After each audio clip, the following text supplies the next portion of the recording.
Hello, everyone, and welcome to our Vampire the Masquerade 5th Edition Chronicle, Vancouver by Night, Delve into Darkness. As a warning, this is a mature game and explores some dark and troubling themes. These may include body horror, gore, violence, loss of character agency, gaslighting, mind control, and many others. Our players have discussed consent and boundaries, and we collectively avoid situations that may be triggering.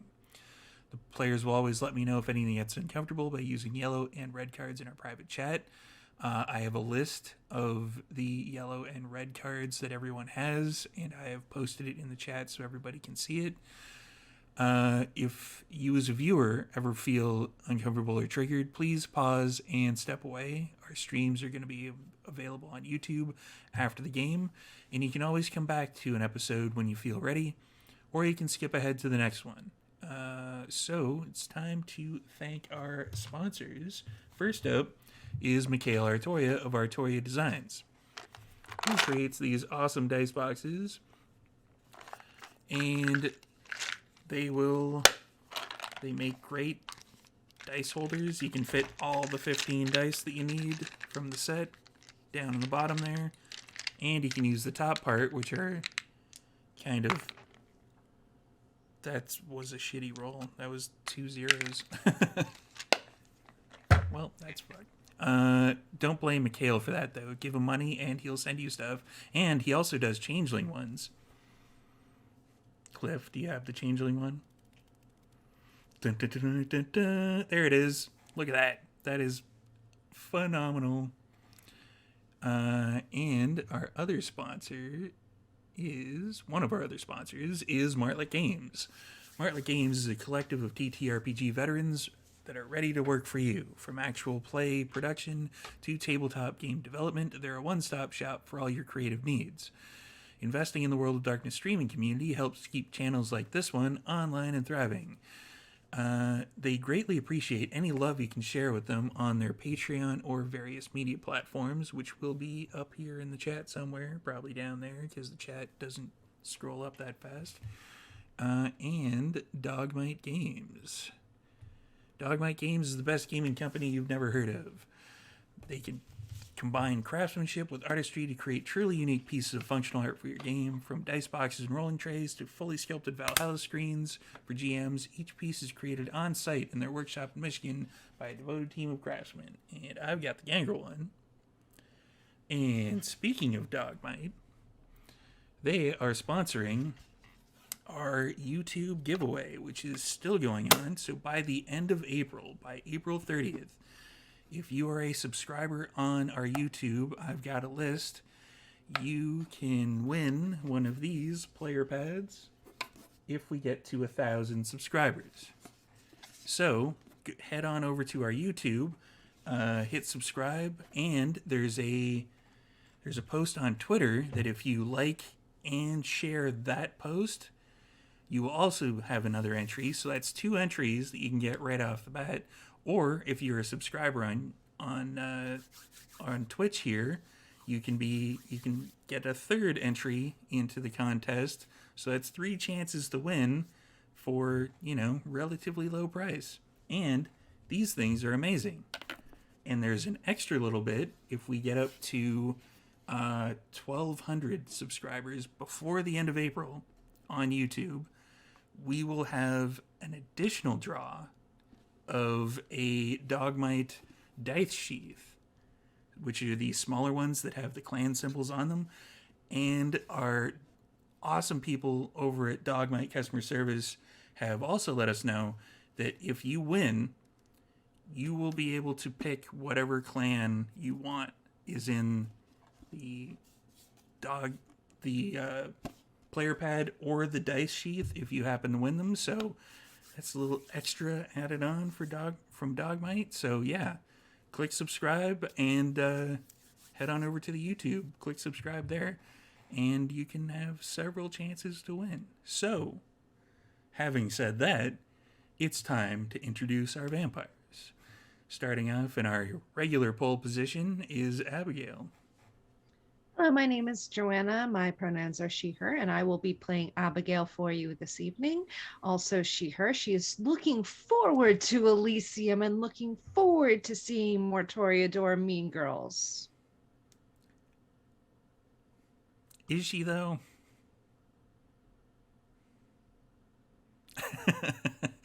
I'm going to take that as a maybe. And I said Abigail instead of Joanna, so I'm going to switch it up. Prince.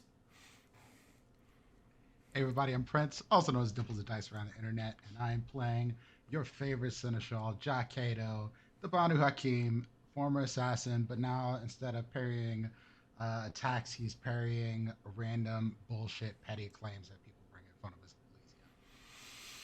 in Elysium. Yep. They come hard and not come at all. We'll get shut down.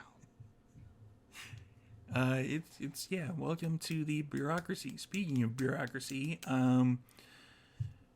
Mike is unavailable at the moment. He should be coming in after the break, and the master of bureaucracy down next up is Sara.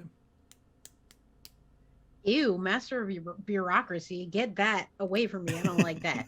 My name is Sara. I'll be playing Prince Jude Duncan, the Tremere. And, you know, Jude is trying to maintain the energy to get things done, to protect the city. She's trying to stay upbeat and positive and handle everything with aplomb. She, her for both of us. And last but not least for the vampires, Cliff. With a plum. I muchly prefer pears, thank you. Happy time zone, folks. My name is Cliff. I will be playing your simple tailor, Duran Giovanni, this evening. And remember, when you have a Hakata in Elysium, it's not that the Hakata is stuck in Elysium with you. You're stuck in the Elysium with ghosts? Yeah, okay, we can have that too. So, when last we saw the coterie of Prince Jude, they were getting a bit of an informational session with the Tremere regent, Cassius, who had been working with the Hecata, which was, I believe, Francesca Giovanni. She and Francesca Milner. Sorry, I get my Giovanni subclans mixed up every once in a while. They're still continuing the investigation as to what is beneath the fine auction house. They found a bunch of different stuff and they prepared a report. And you can see all of that report information if you go over to the YouTube over there. And there was interesting things that came out because of that. And they revealed to the prince that they are still continuing with the investigation, and some plans were put in place to have a little bit more power thrown that way, with Banu Hakim stepping up to add on to the magical expertise that is being thrown at this particular problem. So we're going to say that this is the next night in Elysium. Do a little bit of a fast forward, and I'm going to get a rouse check from everyone.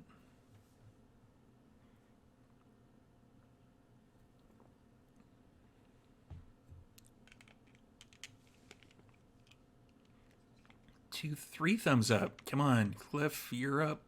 Oh. Always gotta be somebody.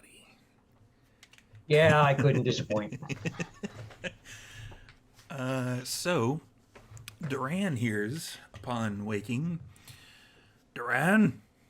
Padre, it's been a while. It has. How are you doing? You should eat something. See, I should. But that's me. How are you doing? I'll be better if you eat someone. Oh, I imagine you will, because then you'll have company in there, and I don't need that. There's room enough for two of us in here. And with the pillows and the stuffed armchairs and such, there's just room enough for the two of us in here. So that would be me and possibly you, but that might be me as well. Is it? Quite likely. Anyway, eat someone. See, you are very much a recording that is skipping this evening. Actually, you're a recording that's skipping most of the time.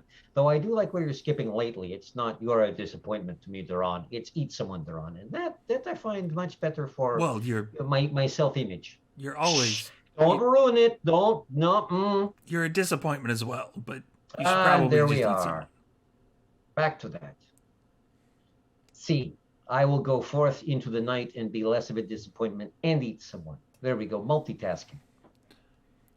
And that's the last you hear about that. So, I'm going to take this time out, and this Making My Players Paranoid is brought to you by our merch shop. So, how does Prince Jude make it to the Elysium?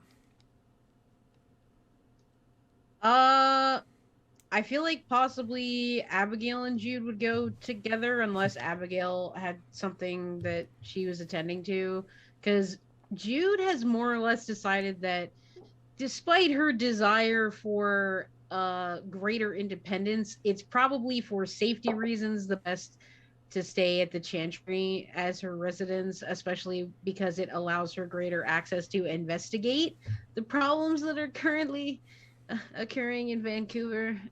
So she is spending most of her time there, Okay. just in study and investigation mode. So yeah, probably Abigail and Jude together. I can't remember. I'm blanking on whether Abigail has a vehicle. I mean, technically, Abigail has an old beat up car, but the Baron would be the most.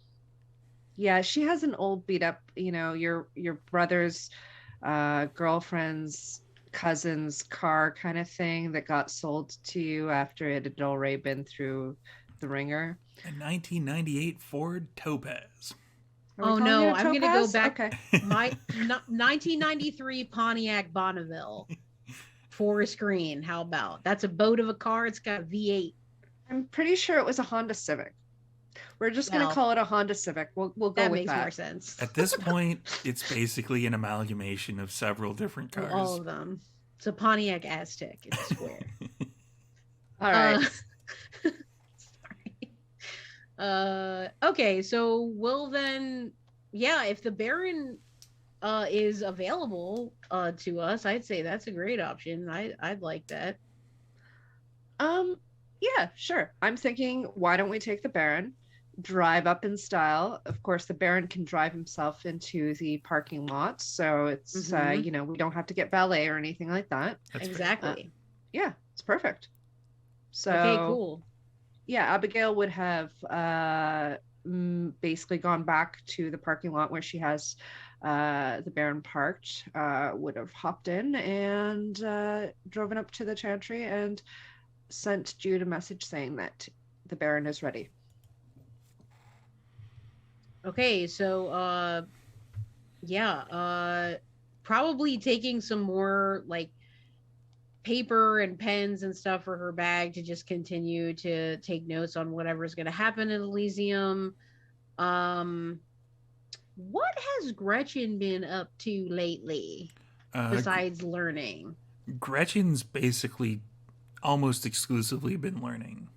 She would pop out like occasionally per night type thing to go over to Sandwich and make sure that everything's closed and do like a bit of bookkeeping for like a couple hours, but then she would come back and essentially like dive into learning more thaumaturgy, blood magic stuff. Okay, cool. That's what I figured. I just wanted to make sure she wasn't doing anything sketchy. Well, she's keeping your books at Sandwich. That's pretty sketchy. Hey, that's all above board. Excuse me. Is it? Huh. We're gonna have a talk about that because I thought it was. So, well, I guess I need to talk to you. Don't know exactly what Margaret left behind. I guess not all the details. So, yeah, that's pretty much it. Just head to Elysium. All right. Ja. How do you get to Elysium? Da-na-na-na, da-da-da-na-na-na. No.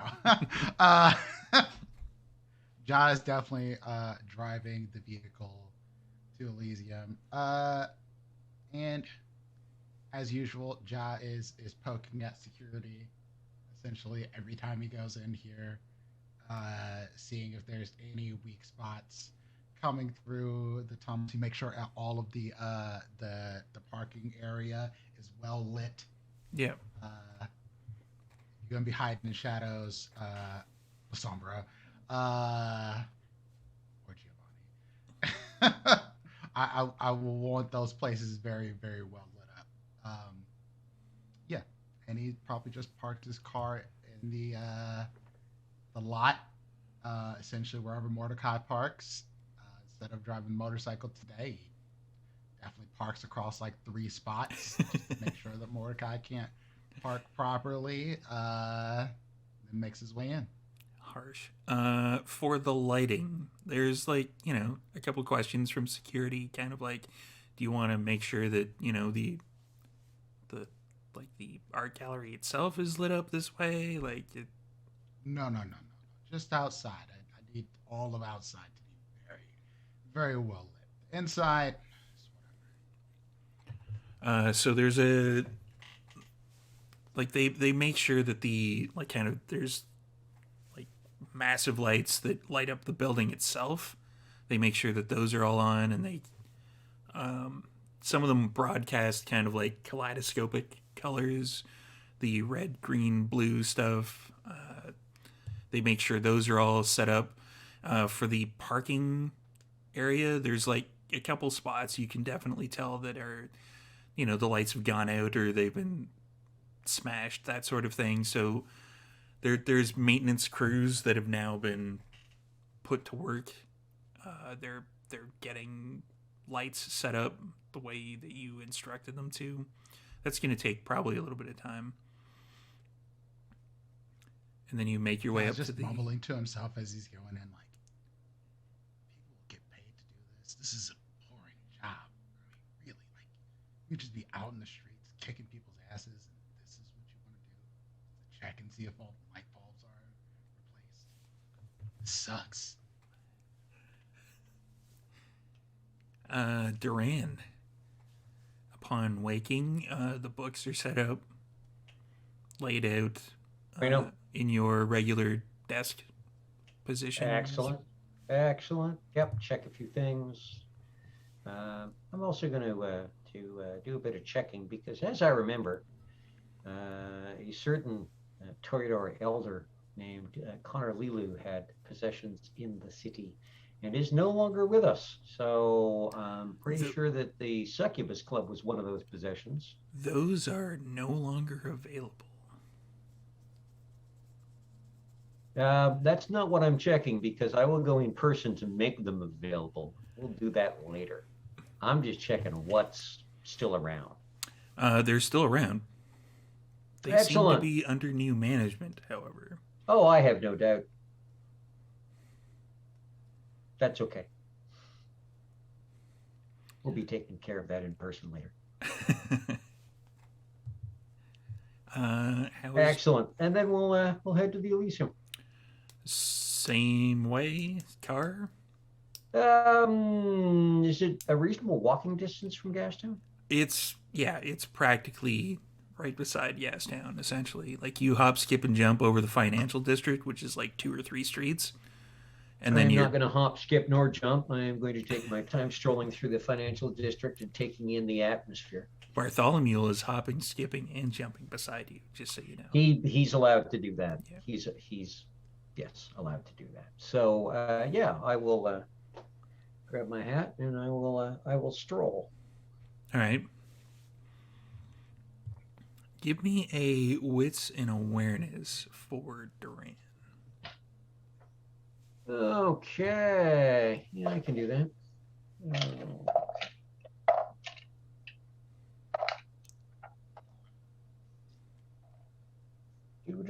Whoa, 5.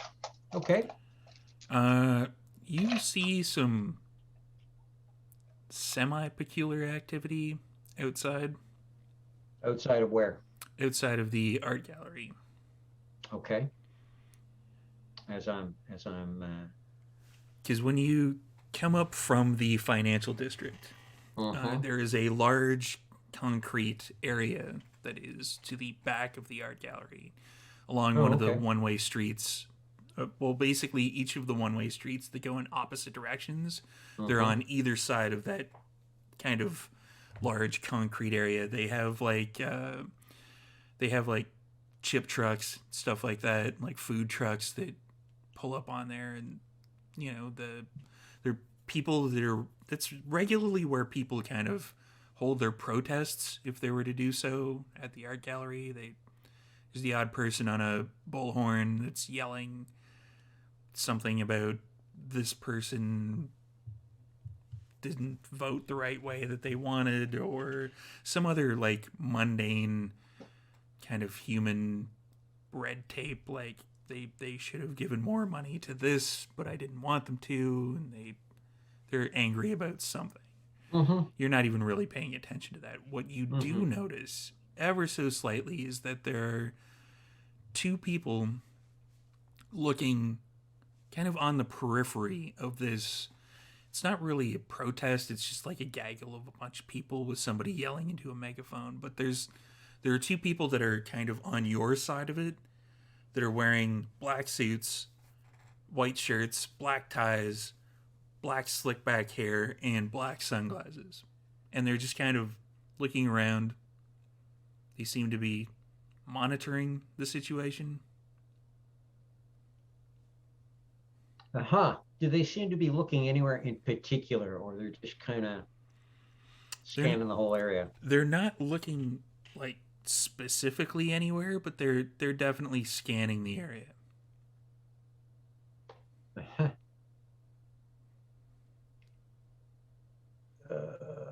Oh, okay, yeah, that's not making me happy.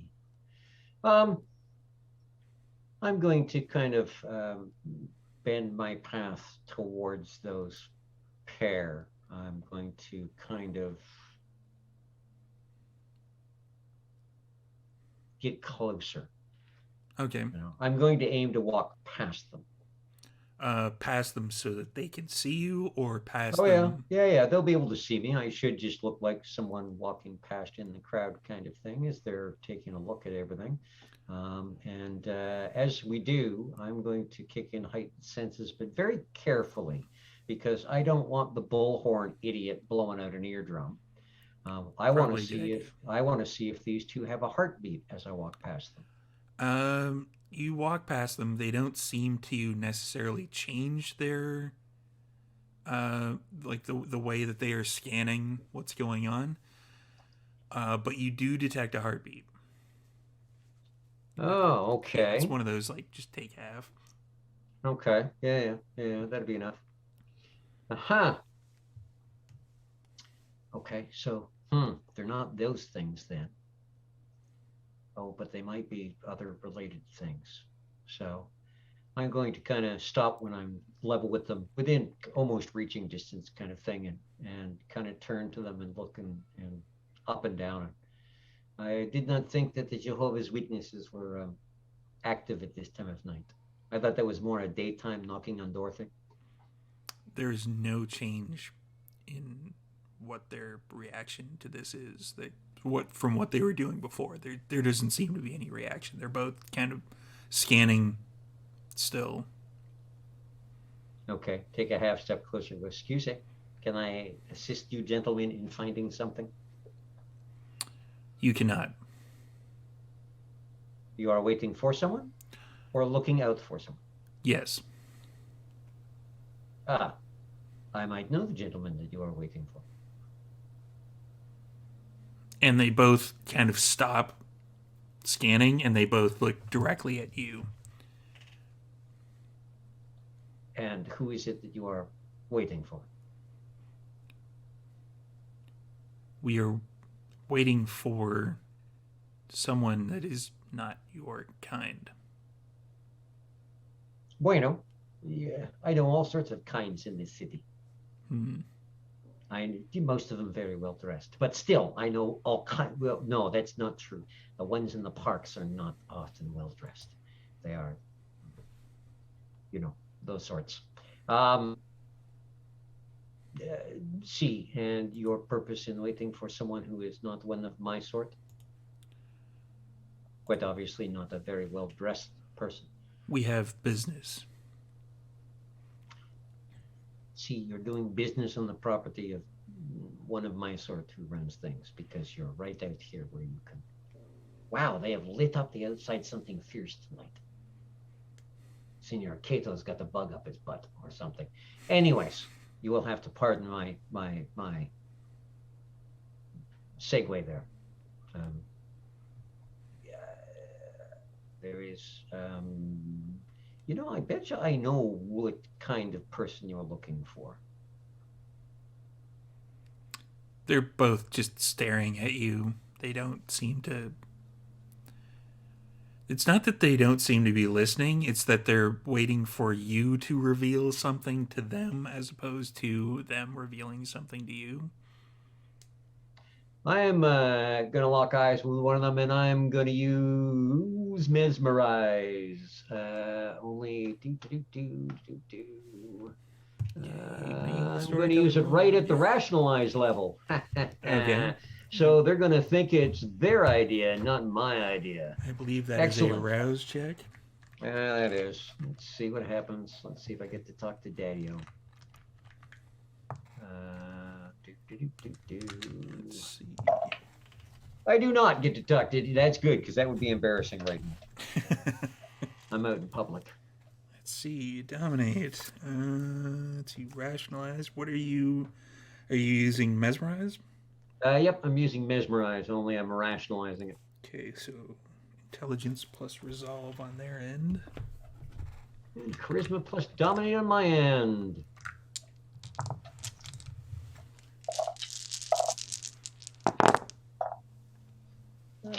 Okay, these dice did me well last time, so I won't use them this time. I'll use another set. Oh, and that was the right move. Okay, that gives me 5 successes. What are you saying to them? I would really appreciate knowing the name and type of person of the one that you are waiting for.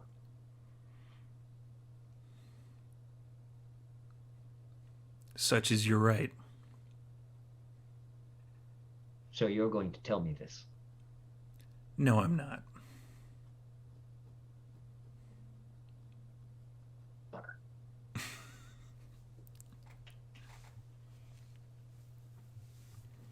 Well, if you don't tell me, how am I going to help you? We don't need your help. Oh, see, in this situation, you most certainly do. Because I am betting this person is going to be able to sneak past you very easily. No one sneaks past me. And it's at that point, someone who kind of seems familiar to you, but they don't, like, it's not the same person at all. It's somebody who's wearing, like, a brown kind of suit. They've got glasses that have, like, multiple different things on them. They've got, like, goggles on their forehead. And they come walking up to the other two, and they're like, gentlemen, great, you're here. Dressed somewhat similarly to the one that we had a chat with in one of my... Correct. Okay. Now, what the heck was her name?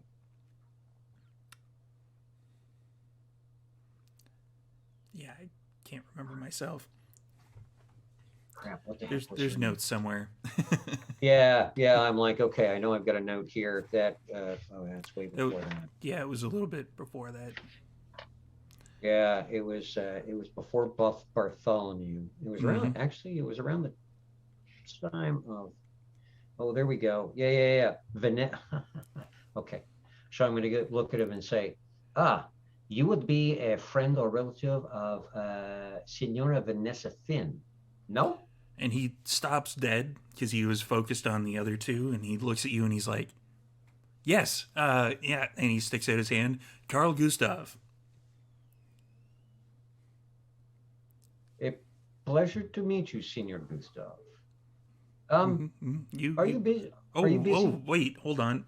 And he like flips two of the like kind of magnifying things in front of his glasses, and he's like, "Oh, yes. I have to talk to you soon, but first I have to deal with these gentlemen because you know how the technocracy can be. You know, they're kind of weird." I see. And after you're done with these gentlemen, you will be still Mhm. able to. Yeah. Well, I have to talk to your people. But I have Senora Duncan would like to have a chat with you, actually. Right. And he kind of like looks at something in his arm and he flips it open and he's like, "Yes, right. Baron? No, not out in No. public. Shh. No, like there's a Baron involved somewhere. Isn't it? Quite possibly. Quite possibly. Viscount? Like, sorry, my records aren't up to date. No, that's okay. We'll take care of that once we're in private and not out here in the public where, even though there's someone idiot shouting very loudly. I'm dressed like a steampunk. This is weird steampunk shit. Well, see, I can tell. It is rare to see a steampunk, though, hanging out with such finely dressed, if boring gentlemen looking like extras from the Matrix. They film a lot of stuff here in Vancouver. I have noticed. There's good money in the filming in Vancouver. But I have to deal with these guys, then I'll come in there, right? And deal with you guys. Just to make it easy, I will see the back door over there. I'm just going to kind of hang out by the back door and pretend to have a cigarette. When you're done dealing with these gentlemen, come and find me there, because just strolling in may not be good for your health. Why? Because that space doesn't belong to your people. It belongs to our people. Someone might take offense if you're not escorted. Right. Okay. See, we wouldn't want to just stroll into your manse or library or building or whatever it is that you use to hang out in either. There would, I have no doubt, be many rude surprises. Right. See, so I'll just be over here by the back door. Cool. And he's going to wander off with the other two And I'm going to go stand by the back door. While this is occurring, in the Elysium itself, there's a lot of red tape. Like literal red tape. It's hanging from the ceiling. It's part of an art thing. Nobody's quite sure what exactly it is. Yeah, I thought I'd throw that in there.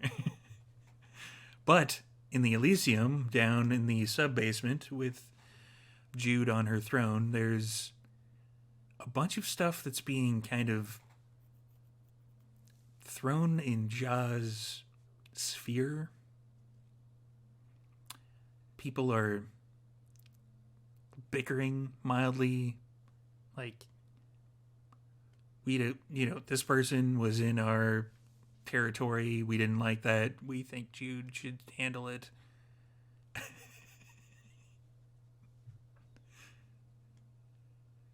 just the pain we can feel from Ja.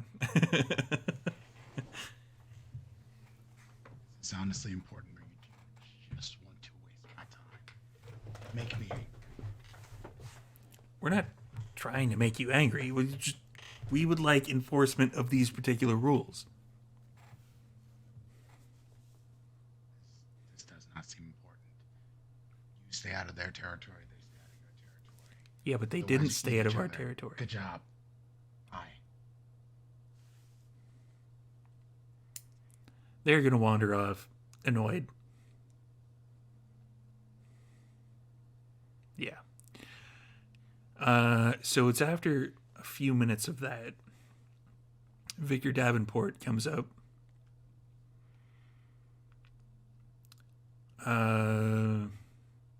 Seneschal. Mr. Davenport. And he reaches out to shake your hand. I shake. How is I glare at him for a couple extra seconds first before I reach out the hand. And just as he's thinking about taking his hand away, that's when I reach my hand out. That sort of thing. And then I give him an extra strong grip. the power move? Mm-hmm. All right. So, how is the seneschalship treating you? Oh, let's skip with the small talk. What do you want? Nothing. I'm just checking in with yourself, with Prince Jude. We haven't stopped existing yet.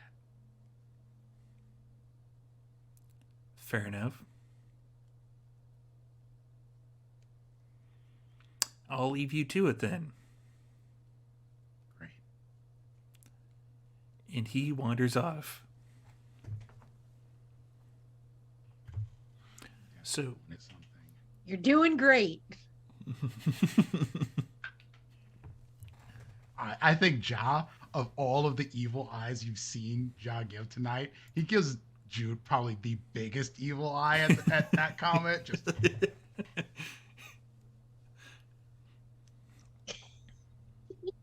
Jude is the proud ant. Good job. You hit the T-ball. Like, yeah. So after it kept... Go ahead. Yeah, go ahead. Oh no, I was just, yeah, whatever you have planned, we're good. After a few minutes of conversing with the other two gentlemen, Carl Gustav comes back over to Duran. So good, that's taken care of. Yeah, I have to meet with your Viscount. Si, Senor. Gustav. Gustav. I know some Gustavs. Austrian. Nice people. Yeah, they're all right. So, are we... See, Yeah, so we should- and I'll we should go escort him. Yep, I'll escort him in, and then head towards the downstairs to head towards the common Elysium space in the sub basement. So, as that happens, Abigail, Jude, and the seneschal, see the Duran come down with someone you've never actually seen before, but their style seems extremely familiar. Storyteller. That's I me. didn't get a chance to say this, but I did roll passive, whatchamacallit, Sense the Unseen. Okay. Got 3 successives, just passive, so that I'm constantly kind of scanning and seeing auras and things like that. Okay. And yeah, so that's there. So if there's anything to be seen with the mage or whatever, I guess I would be. Sorry, how many successes? 3? Okay, so what you see, there are a few obfuscated people in the Elysium, but it's the common area. There's the gaggle of mean-year-old Storydoor. And They're obfuscated? no, Oh, they okay. have an obfuscated Nosferatu that's right beside them.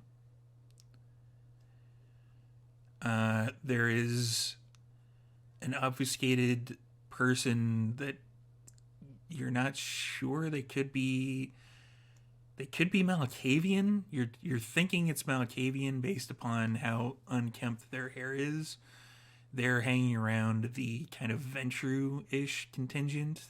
There's like a couple tables that are set up in that particular Elysium space where people can kind of sit down, have a chat with each other. There's like the Ventru area, and there's like a Malkavian-ish person that seems to be hanging around there. And there's one obfuscated person that is acting almost exactly like the Nosferatu, but it's a Malkavian and they're hanging out with the Malkavians. So it's like they're like kind of leaning over and looking over shoulders type thing. Like it looks like they're trying to gather information from the Malkavians. Like they're making it kind of obvious that they're just making fun of the Nosferatu at this point? Abigail is probably going to realize, as much as the storyteller probably wishes that she takes the bait.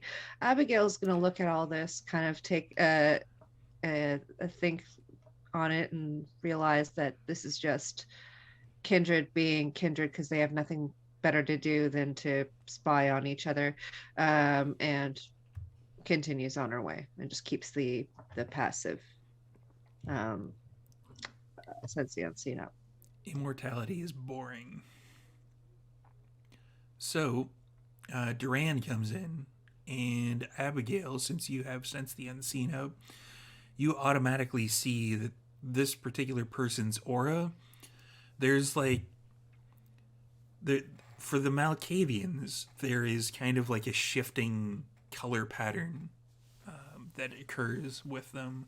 Like, most people, you kind of can get certain like hazy colors out of them, especially for kindred. With kindred, they have kind of a pale aura. With Malkavians, it kind of like the color shifts kind of radically, kind of violently at times. There's just kind of like you have to unfocus and refocus your eyes to try to get used to the new color.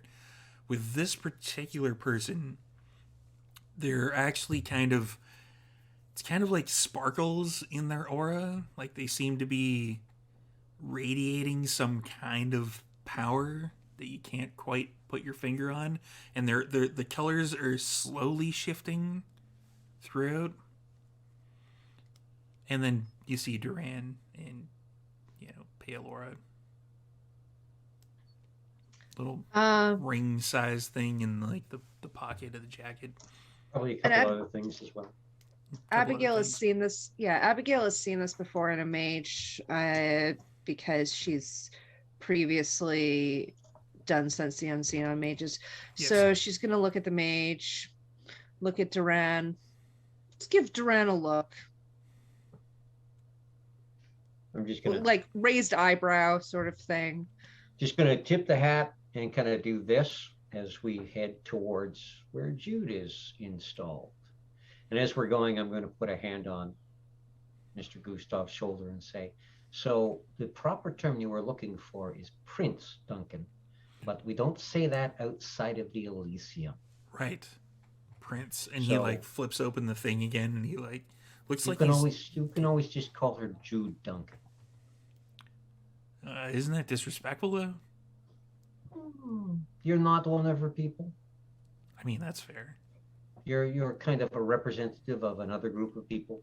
If you think of yourself as an ambassadorial sort, then, titles, again, here, see, it is a nice gesture. Out there on the street, walking up to one of us and saying you need to talk with Prince Duncan is going to get you some strange looks. Depends on how many cameras are nearby. See how many humans are nearby, how many other things are nearby as well. So they would probably be walking semi-close to, if not right past Ja. Oh, yeah.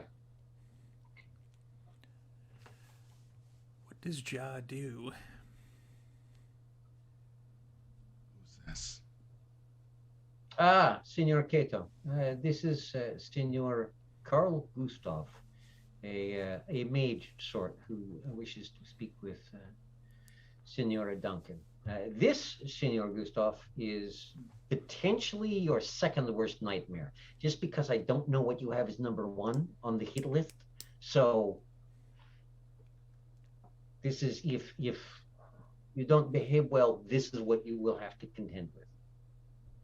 And Ja gets really close to this person, like almost like nose to nose, and he's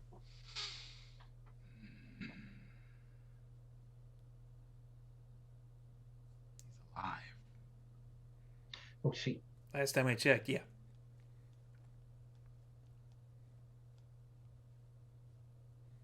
We'll see if he stays that way.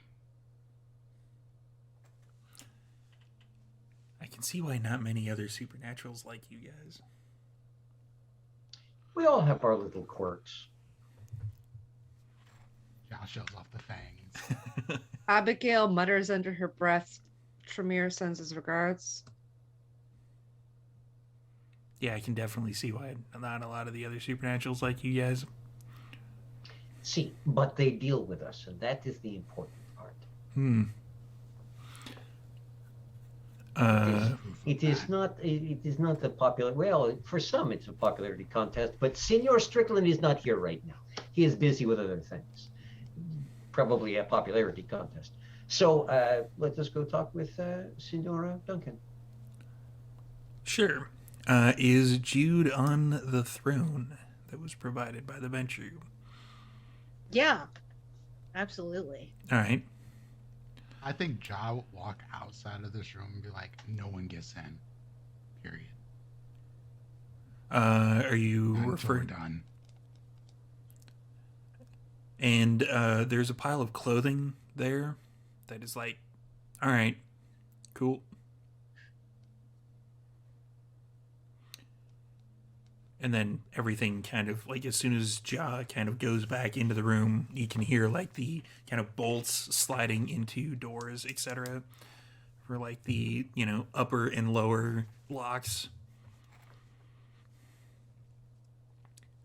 I'm sure that's making this person even more comfortable. Yeah, they are not at all in their comfort zone. They shouldn't be. Did they just lock us in? It's for your protection.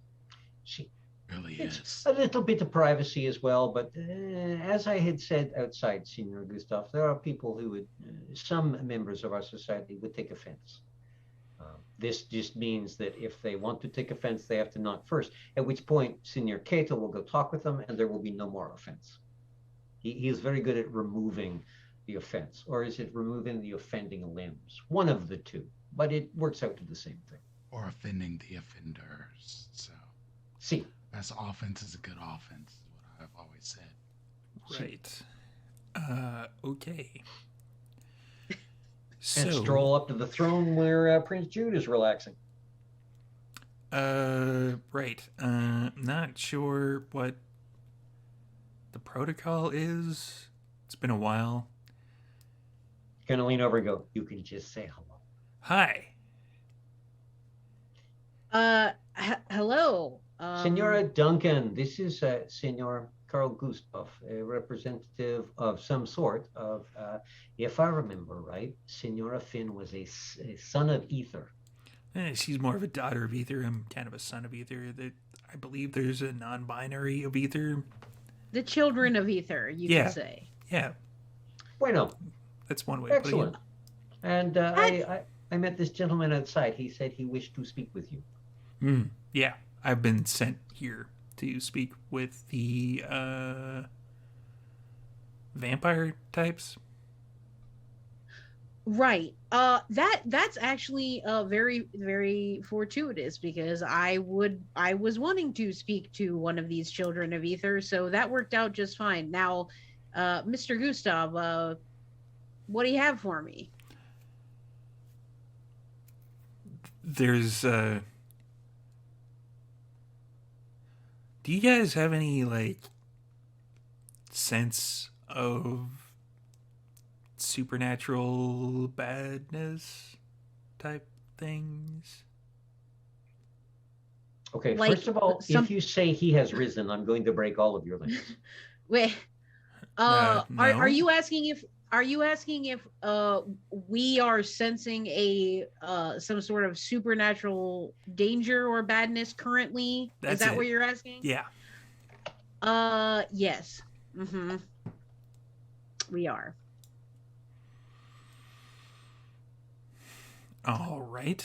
Okay, so I'm okay, so you are too, presumably, you and your siblings. Yep.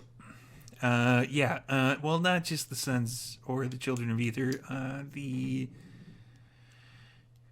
The traditions themselves are also there's a bunch of different ones of us. Kind of, I hear it's kind of like your chieftains groupings. Lads. Yeah, Cleanse is the that's the word you're word. looking for. Right. Yes, Plans. just ways to trace our bloodlines. The nature of our power is very similar, I We, would say. we don't really do the bloodlines thing, but that's a Okay, digression. indeed. They kind of sent me as the representative. I've already talked to the technocracy outside. There's something completely separate. It's the technocracy, the bad ones of you.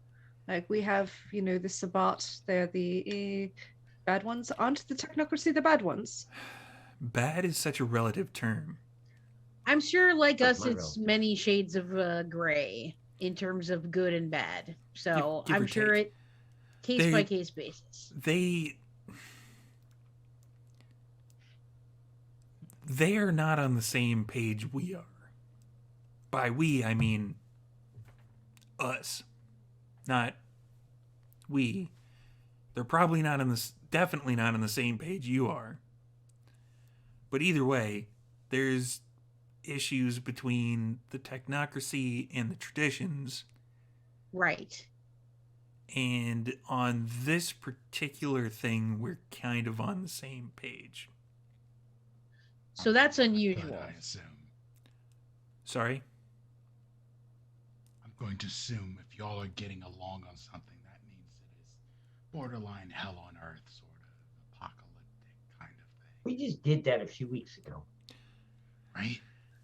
We Yeah. don't need to do that again. It's kind of something along those lines. And we've Okay. traced it to here ish. This room? Not here. Not here. Here is in Greater Vancouver city? area. Yeah. Okay. Some of it's here. It's confusing, let's be honest. Yes. It's quite convoluted. It has many different parts, as we're finding out in our own investigation. So what have you all assessed about the threat? Do you know anything? Not specifics.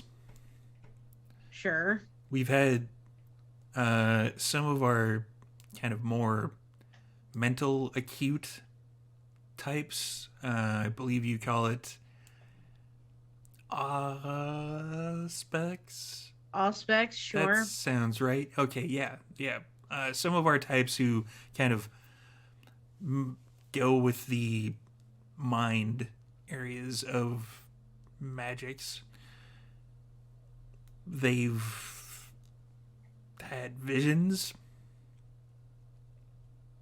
Not great things are happening. Something about a technological crown. Stuff that can be avoided, generally.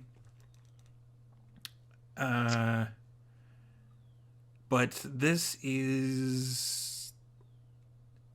Some of them have become kind of blubbering idiots. Because of So the what visions happens? that they've seen? Yeah, probably. It So the broke their visions were so- minds. Yeah. Yeah, something along those lines. That's very interesting because I haven't heard of that happening with the visions that our kind sometimes experience. Well, Humans for are the weak. most part.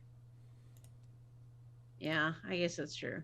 But, okay, so terrifying visions that are causing major mental disturbances with the people that see them. Something about a technological crown. That one can be avoided, from what I've heard. Okay, fair enough. In our own investigation, something else that did come up. We talked a bit about the children of ether, but another, I think, tradition, as you said, that was mentioned was something about the Order of Thanatos. Oh, the Thanatos. Euthanatos. No, not the Okay. we Thanatos. The you see. Yeah, right. So when you get a Sweet. certain age as a vampire, is it just like, is it part of a contract that you have to do dad jokes? Is that part of it? See, Oh, right. Okay. It's part of the bloodline, actually. Abigail looks over at the mage, looks over at Jude, and says, I like this one. I'm generally likable, I suppose. Okay, so the Thanatos. What's going on with them? Oh, those guys are dicks. Oh, okay. Well, most of them. Some of them. I'd say a good 46%. If I had to put a number on it. Are they around here in the city? Have they sensed anything about this that you know of? Yes. But at the same time, no. are they trying to cause whatever is, or promote whatever is happening? Not generally. Not according to some of the bits that we pieced together from some of the visions. Some people have said things after visions. Some people have just slobbered a lot. Okay. Right. Now, So are we tied up in this at all? I'm starting to wonder why you're here. Kind of Yes. telling us my thoughts exactly, Duran. See, are you familiar with the term the unnamed? I'm player Sara doesn't. I don't know that Jude does. I'm not sure. Give me an Same. intelligence and occult roll for anybody who is interested in thinking that they know about this. The difficulty will be silly high, so Well, good luck. gonna try. Oh, it. that's It's why a- I'm going to rouse my intelligence first. Good plan. Yeah, I'm which gonna I do the same. failed. Happy hungry. I me. also. Abigail, you need to eat someone. Mm, Pick one of them Toreador. Oh, gladly, I think gladly, Mean Girls, you said? Something along Yes. those lines? gladly. I mean, I think the sparkles might get stuck in my teeth, but Just yes, I remember, think that's on Wednesdays we wear pink. yes. All right, I will definitely do that. I will look into eating those Toreador. Ja Thank you, also Winston. failed, but I did Rosemary. Jai hears a bunch of different voices that are all trying to talk over each other. Like, hey, man, you should probably... You know what? I don't know if we can eat it. No, wait, hold on. We should eat the Meiji thing. Yeah, okay. Are you sure that might... Yeah. I think out loud, Zhao would just kind of yell, "Shut the fuck up! Don't have time for this right now." Like as close as he can to the guy. To Carl. Yeah. Yeah. Carl's like... All right, I got 9 on a crit. 9 on a Ooh, crit. give me- That It's is a regular one. not enough. What? I'm not even gonna roll these dice. Oh, you're with a, I got out here hungry with for a nothing. 10? Out here with a 10 plus difficulty level? That was Dang, a 10 that difficulty. hurts. Yeah, All that right, Oh. let's still try. Yeah, This I got is- 9 too. Technically possible. This is I got some- hungry for that. Oh, Damn I it. know, right? This is some clan book Bali bullshit. Oh, well. Yeah. For the record, I blew a willpower for it. So did I. Damn it. That's not possible now, so I'm not gonna blow willpower. Don't. That was 5. But even if I'd have blew willpower, I couldn't. All right, get enough whatever, crits that's At that point. Yeah. So no, Mr. Gustav, I'm not familiar with the unnamed. That's the thing. Like, he's still... Gustav is kind of rattled still from Jaws screaming at him a couple minutes Oh, ago. right. You just ignored that because Jaw just is Jaw. So he's I like, oh, this think is y'all all have normal. had those moments where you're like Yeah. dealing with your beast. Of course. So you know what it was like. Yeah, Ja doesn't apologize. that's come up a lot. at least 3 times in the various visions that are. Okay, I'm assuming you and those around you don't know what that's referring to either. We figured you knew because it's sort of the general overall feel that we're getting from it is that it's kind of vampire related. Sure. Have you seen it yourself? No. All right. Okay. Yeah, see, I'm more entropy related, honestly. Storyteller, is Cassius here tonight at Elysium? Cassius is not there. Damn it. Okay. Actually, He's- that's a really good point. Sarah made a really good point. Abigail is going to send a quick message to Cassius today, with an encrypted message that just says the unnamed ? You're gonna get a 2 question marks back. Abigail is going to send back apparently involved in this. You've known Cassius for a while. Occasionally, when he's working on something or he's investigating something, he can be a bit of a flake. This what?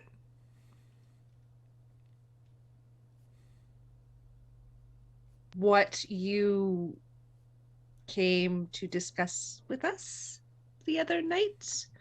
Abigail says ... Oh. ? You get back, oh. How did you... And then these are all separate texts. Who told you that?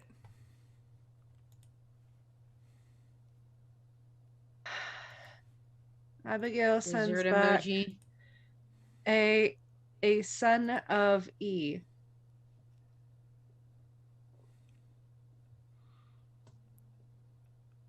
Son of E?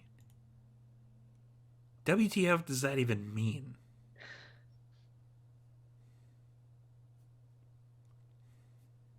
Abigail is going to write back.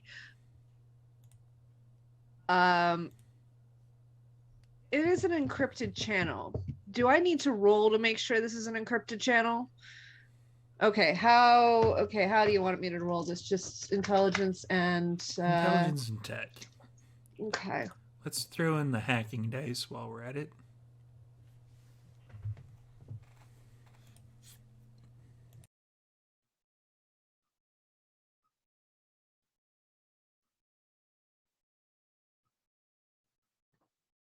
Sorry, dead air. I was just typing something in. Mike is ready, but we'll pop him in after the break. When you said you Thanatos, that's just EU and then Yeah, Thanatos. Thanatos, Okay. yeah. I just want to make sure I know what I'm doing. Okay. So while Abigail is like texting, because that would have been the first thing I would have thought of, was to ask Cassius, since he's older and has all this knowledge about the chantry. And she looks at Carl. It's like, all right, well, I'm trying to mine my sources here to see if we can get more information about that. About Okay. the unnamed, but it is not something that I currently have the knowledge on at this moment. There's, I don't know, they were babbling something incoherent. Most of what we can find out about it is that this kind of dark energy is attempting to awaken something. I from what I can understand, one of your kind. That's in line with things we have found That's out getting so very far. close to saying he is now risen, and that was a limb-breaking thing. So I don't know who It's he not that is. one. But anyway, the A sword technocracy. appears in Ja's hand. It's just there. The technocracy are also putting their not inconsiderable resources into it.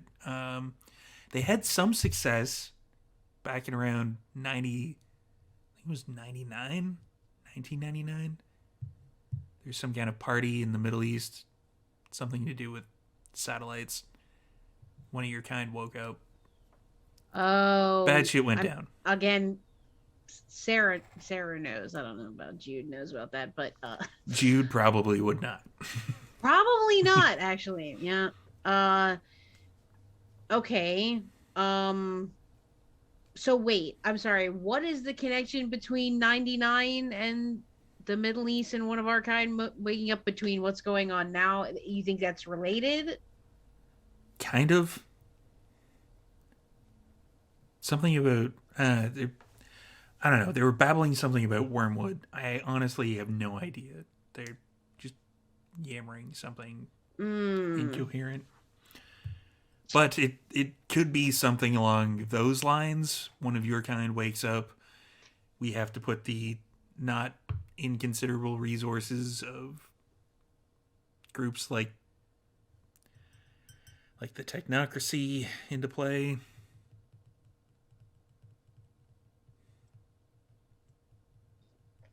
Right. Abigail. Good. I was going to say, Abigail got 7 successes. Would that give me a very encrypted? Okay, cool. So Abigail sends to Cassius a mage! Exclamation point! Exclamation point! Unhappy face! Exclamation point! Be right there. Great. Abigail doesn't send anything back. Abigail just turns to Jude and just whispers, "He's on his way." Okay, thank you.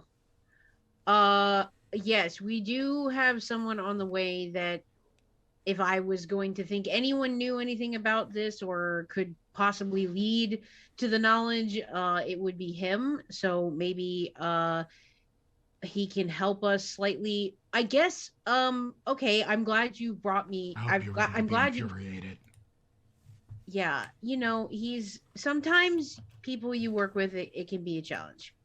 You know how it is, I'm sure. So my next question is then um are we thinking that we, because of this threat that I think is looming pretty large in both of our worlds at this point, uh we should probably try to assist each other because it's putting us all in danger. And I'm assuming that's more or less why you're here. That is, yeah, that's why I'm here. We heard that you were in contact with one of my groups. Yeah. In the past, and they figured Yes. kind of a familiar face. She's out of town, like way out of town. Gotcha.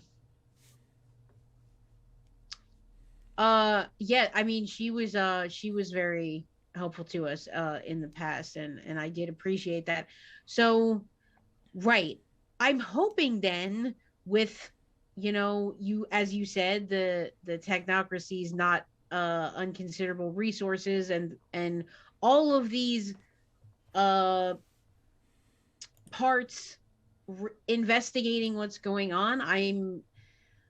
I'm hoping that we can arrive at a solution, and I think it is in our both of our best interests for our respective communities that we work together to stop this, whatever is coming, whoever is waking up. Yeah. That's pretty much what we're thinking as well. Yeah. Do you guys have an agreement to sign or something? Like, do you swap? You're not dead, so there's agreement. swap favors all the time, stuff like that. I don't know what they're kind of... Jude looks at Duran. Is this would this be a good time for a contract? What do you think? Or is this Contract usually involves definitive terms on both sides, and so far all I've heard is kind of something might be going on and we should help each other. Yeah, it's a bit vague at this point.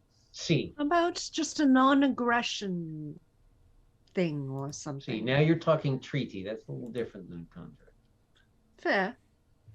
But I at mean- least it's... They're both things you sign.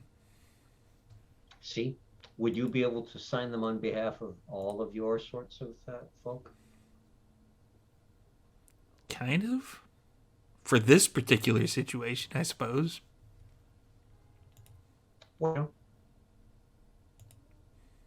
Well, for right now, because things are still so vague and we're all in the process of making this investigation, maybe you can just be our point of contact and we can schedule basically meetings in the near future to discuss what we've learned and put that knowledge together to hopefully arrive at some kind of defense for all of us. Right. Okay. I can set up something that you can communicate kind of with me directly. That would be ideal. Excellent.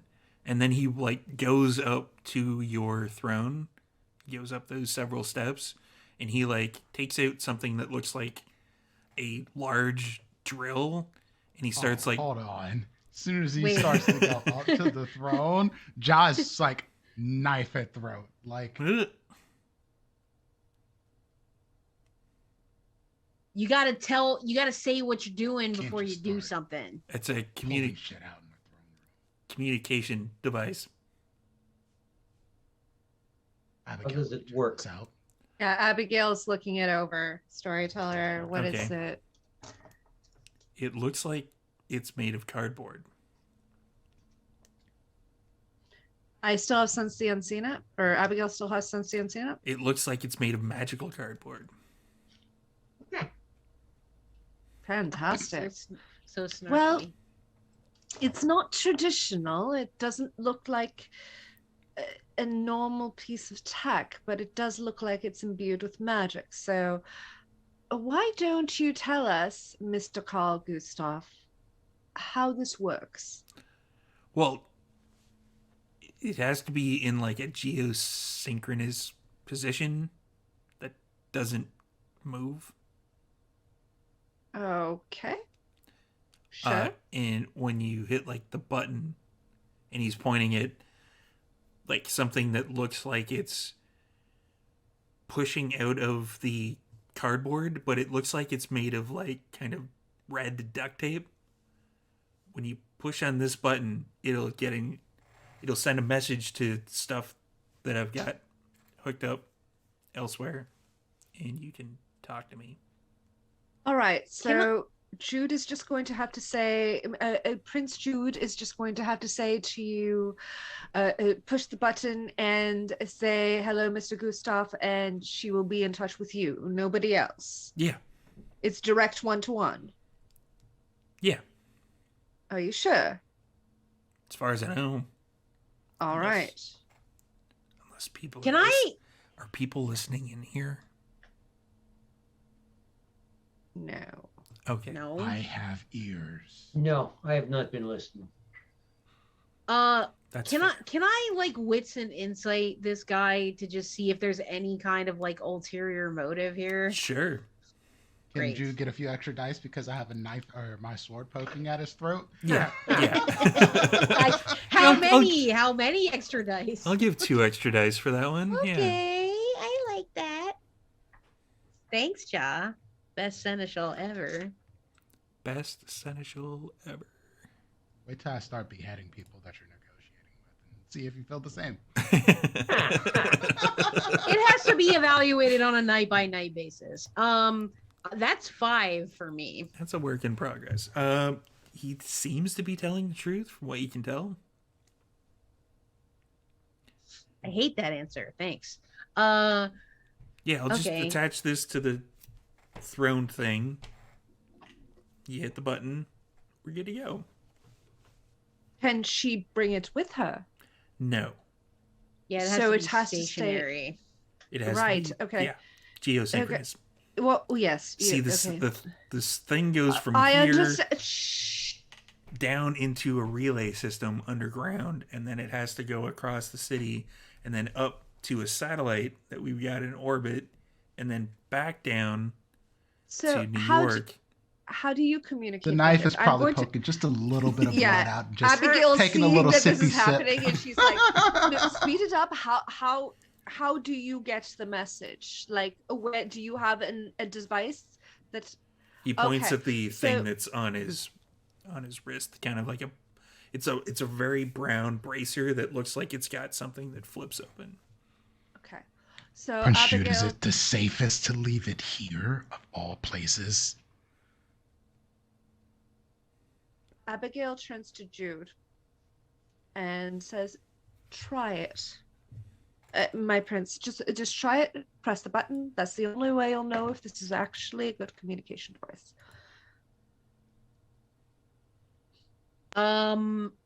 Okay. And if it blows her up, I will feed you to 1,000 tiny vampire fire ants that will feast on your blood slowly and excruciatingly. My assumption is that if they had wanted to blow us up, they would have done so already. Okay. Just letting them know consequences. That's fair. Yeah. That's fair. So in terms of the location, I mean, this is especially for our I mean, it seems the safest place to me. I'd rather have it in this place where I can come and check back, and that it's, it is our kind of safe area. So I feel like that's probably the best Fair place enough. to put it. And yes, let's do it. Let's do a test. All right, Gustav. Well, I would have to attach it to the stationary geosynchronous thing first. Okay, go for it. I have a knife to my throat. Seneschal. Fine. Thank you. And he Please continue. takes out like something that looks like a large drill, and he you hear like the and there's like hammering noises and like what seems like sawing noises, but there's no saw present.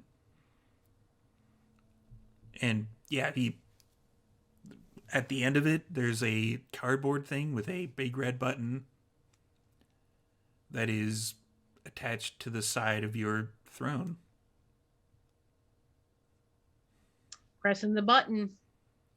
There's a lot of feedback, and you hear it coming from like his wrist, and it's like having, two microphones that are way too close to each other.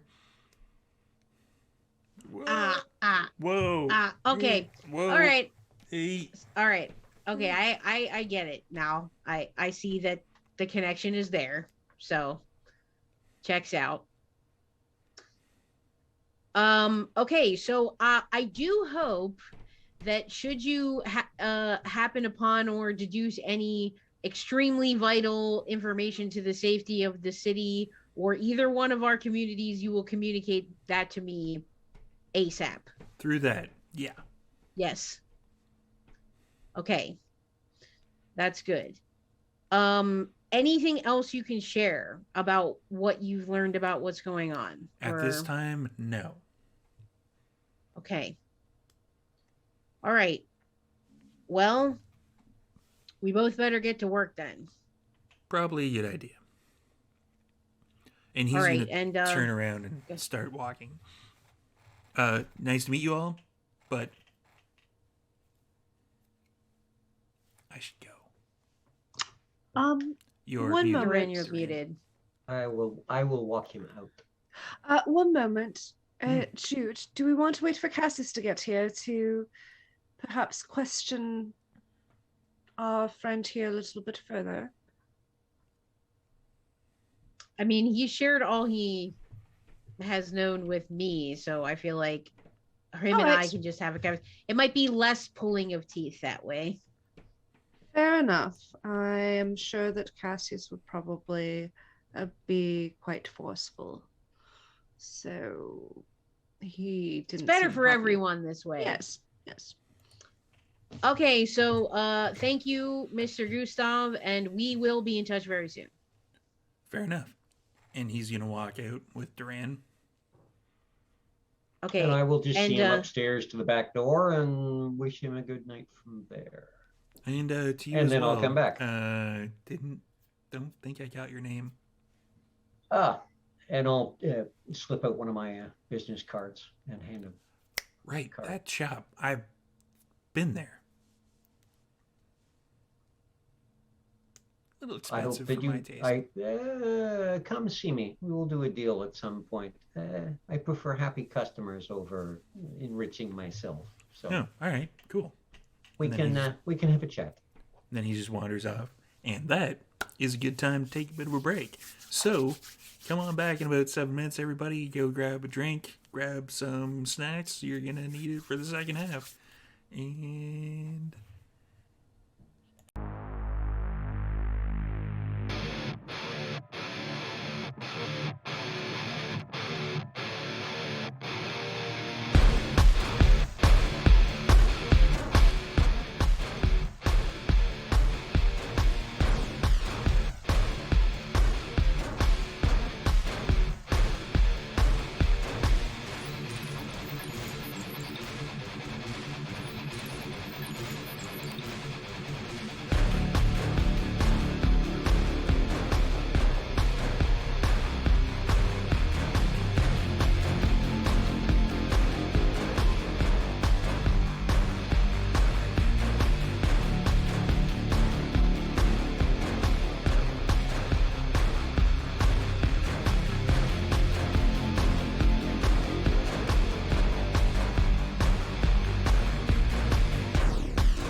Welcome back, everyone. We just had a meeting with a mage, and Mordecai has decided to show up Damn it. because You know the fun stuff when I'm not there. probably when humanity wakes up at midnight or something, and then rolls around his haven a little bit. It's like 2 in the 9 morning. o'clock. I slept. Dude. So Mordecai would be arriving at the Elysium and finding Ja's car in Mordecai's usual spot, taking up 3 lanes. Okay, because Prince just dropped a very bad pun in our private chat, Yeah, that's been happening all night. saying that the meeting earlier was amazing. Yeah, I'm gonna stab his tire. Just grab a hold of the rubber of the tire and just crush it. No. Mordecai's So an asshole. continues He's the not a dick. Mordecai job prank war. My guess is that the Baron, who would have probably parked himself somewhere underneath there, would probably be growling at Mordecai for doing that because he got to know Jaw. The Baron is very protective. Fair. All right. Yeah. So after doing some preparation for potential guests that may or may not be arriving soon,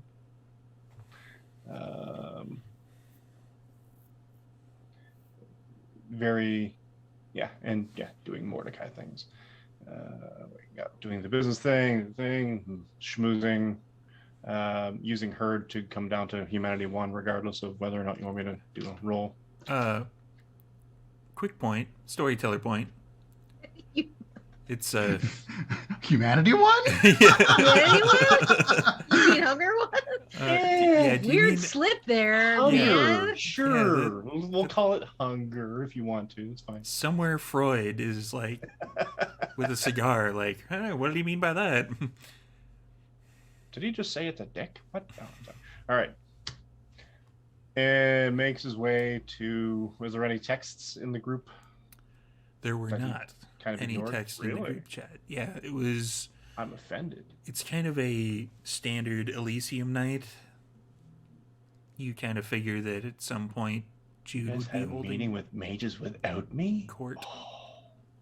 That's You'll dirty. figure out what happened. We That's didn't. dirty. It's not. Oh, Just now- get your ass in here. How about now that? we'll pay now. Alright. Move your ass. So I will arrive, parking garage, heads upstairs, Mercy on his arm.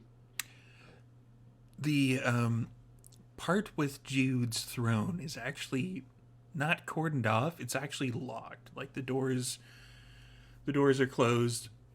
The up and down kind of locks that keep them in place are locked, and there's a pile of clothing in front of it. Frank. Yeah. Sorry I'm late to the party. What did I miss? I don't know. They just told me to lock the doors. Cool. You gonna let me in? And there's two hands that you can clearly see. But it's almost like a third hand, an arm, comes out of the back and kind of knocks on the door.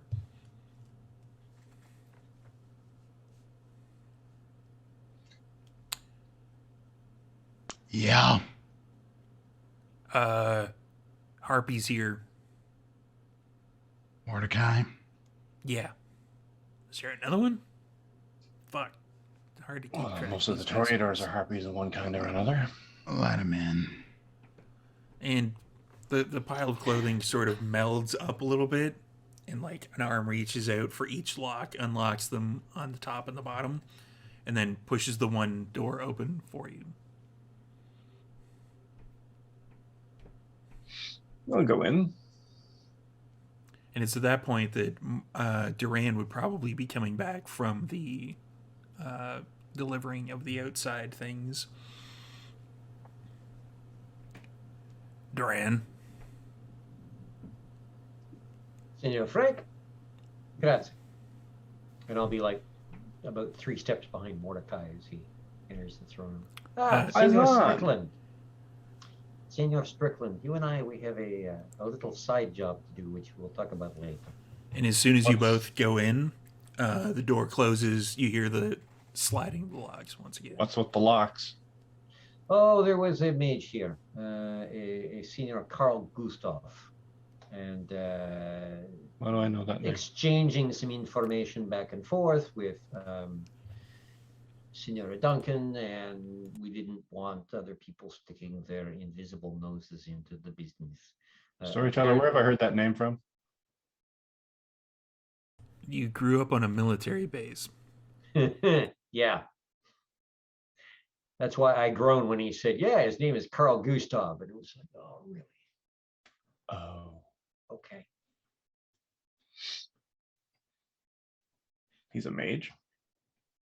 This Well, Senor shit. Gustav is a son of Ether related to Senora Finn, who we had met at my tailoring shop. Cool. So, what did Gustav want? Well, let us go join the rest because there is stuff going on. Cool. You're looking well, rather smashing. Is that the wool? See, It's See. good. Good cut. Good cut. grazie. It is an older style 3-button. I thought It I'd go a is. little classical this Bringing evening. classic back. And I figured, green because we are coming up on spring soon enough. Things will be pushing up from the ground. Hopefully not any of the bodies we put there, but yeah, you never know. I mean, with your family, who knows? Oh, my family always knows. See, that is one of the advantages to being in my family. Is if things are coming up out of the ground, we're usually first in towards the front of the line of those who find out. Yeah. Apparently, this thing with Senor Gustav has to do with what we found in Italy. Oh, the See, room that isn't there. see, stuff being summoned in dark visions and Dark things. visions. See, Who's having dark visions? mages. Oh, good. And the technocracy has gotten in bed with them. Which apparently is much like us sleeping with the Sabbat. Well, Which I imagine that would be- never happen in this city. I imagine it would be a lot of arguing about who's the top and who's the bottom, and much like what probably happened in this city. I mean, that would never happen in this city. Tops and bottoms, that's all. Yes, that is what happens in your Palace of Fuck. I understand that. I have no idea what you're talking about. Do you not go downstairs after sunset? And I don't mean the basement. I mean I just will to the neither first floor. confirm nor deny anything that happens in the mansion. That is what I would expect of you. See, My patrons, my partygoers are they value my discretion. see. I was looking for that D word. They do enjoy the D there. They enjoy a lot of D there. I'm gonna slap you guys. I'll slap you. Just kill Prince. Yo, We've mentioned that this is an 18 plus show. Yeah. Adult situations. We're talking about discretion. Yes. hey, it's we're absolutely 2022. These are discussing PG-13 jokes. Yeah, this is innuendo entirely. This is definitely PG-13. We could have got away with this in an episode of Fair. Looney Tunes. Fair. Okay. Yeah. I mean, it is fair. I mean, if it's PG-13, one of us is allowed to drop the F-bomb. That's today's I movies. just did. We make great. I did about 4 lines ago. So Yeah. What if we drop There we the go. F-bomb in a different language? Does it count? Technically, no, because No. frack was Ooh. used in Call it. Battlestar Galactica all the time. There you go. Anyway, back in character. see. All right. Oh, so Are you coming into the room now? We have a Yeah. minute. Well, we were down by the door to the room. Now we're So- walking Yeah. towards the throne. Does our illustrious prince have a fetch and carry for us? I do not know Wow. yet. The The disrespect. mages might have a fetch and carry for us, but Ah. we will see. We might have a fetch and carry for them. Apparently, we now have a cardboard button that will summon a mage. A cardboard button. See, everyone has something strange. Because of course there is. We should add it to the whatever the hell that we use to get the pixies on our side. I'm thinking if we take the fairies and the mages and we Like in a book. what pressed fairies. There was this person who did a book about that. Yes. I wonder if you could do that with mages. You'd have to be a very big book. I am Entirely willing, possible. however, to look into this. Everybody's got a kink. Duran Giovanni's big book of pressed mages. It would definitely be a coffee table book because it would be the It would size be of a coffee table. Much larger than a coffee table book, I imagine. Well, if I go Coffin looking for table. short mages, then it wouldn't need to be bigger than True. a coffee table. I wonder if this Senor Gustav knows mages under the 5'5" range. Then I don't need quite as big a book. I wouldn't want the book to be less than in your estimation, though. My God, if Jude was out there, she'd be smacking you with a ruler on your wrist like a Catholic nun in the school. Pay attention. Well, they are walking up to you, so Yeah, if we're you just have- walking slowly towards the throne, discussing this. Yeah, Jai is pointedly ignoring all of this because So- this is all John's inconsequential. He's just like, fuckers. Mordecai, Jude. let's get you caught up, shall we? I hear you've all been busy consorting with magic types. Yes, indeed. A son of Ether came here named Carl Gustav, who had been wondering if we had also been feeling supernatural disturbances of some type. Have we? And yes, in terms of the stuff that we found in the room that's in Italy, but also here with the pool of blood and all of that stuff. And they also were getting these ideas about someone rising. Many among their kind are having terrifying visions that are causing madness among certain mages that with that ability to see the visions. What kind of madness? They said a lot about like babbling incoherently, repeating the same sorts of phrases. I'm thinking Essentially that- loss of faculty. See, I'm thinking of the drooling puts you in a jacket that makes you hug yourself, kind of. Here's some finger paints to do with your toes in a big white room, sort of thing.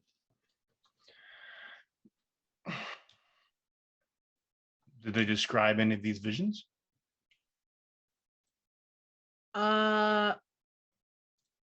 They said one about like a technocratic crown, but they kind of brushed it off. Technocratic crown. They said we could avoid that one. Yeah. They Aren't they also the ones that are Assume wedding that's a themselves with potential visions? future. They also mentioned something about the unknown. And The unnamed. or the unnamed. So we've asked Cassius to help us out with that because none of us really know what that is. If you do, Mordecai, then that would be helpful.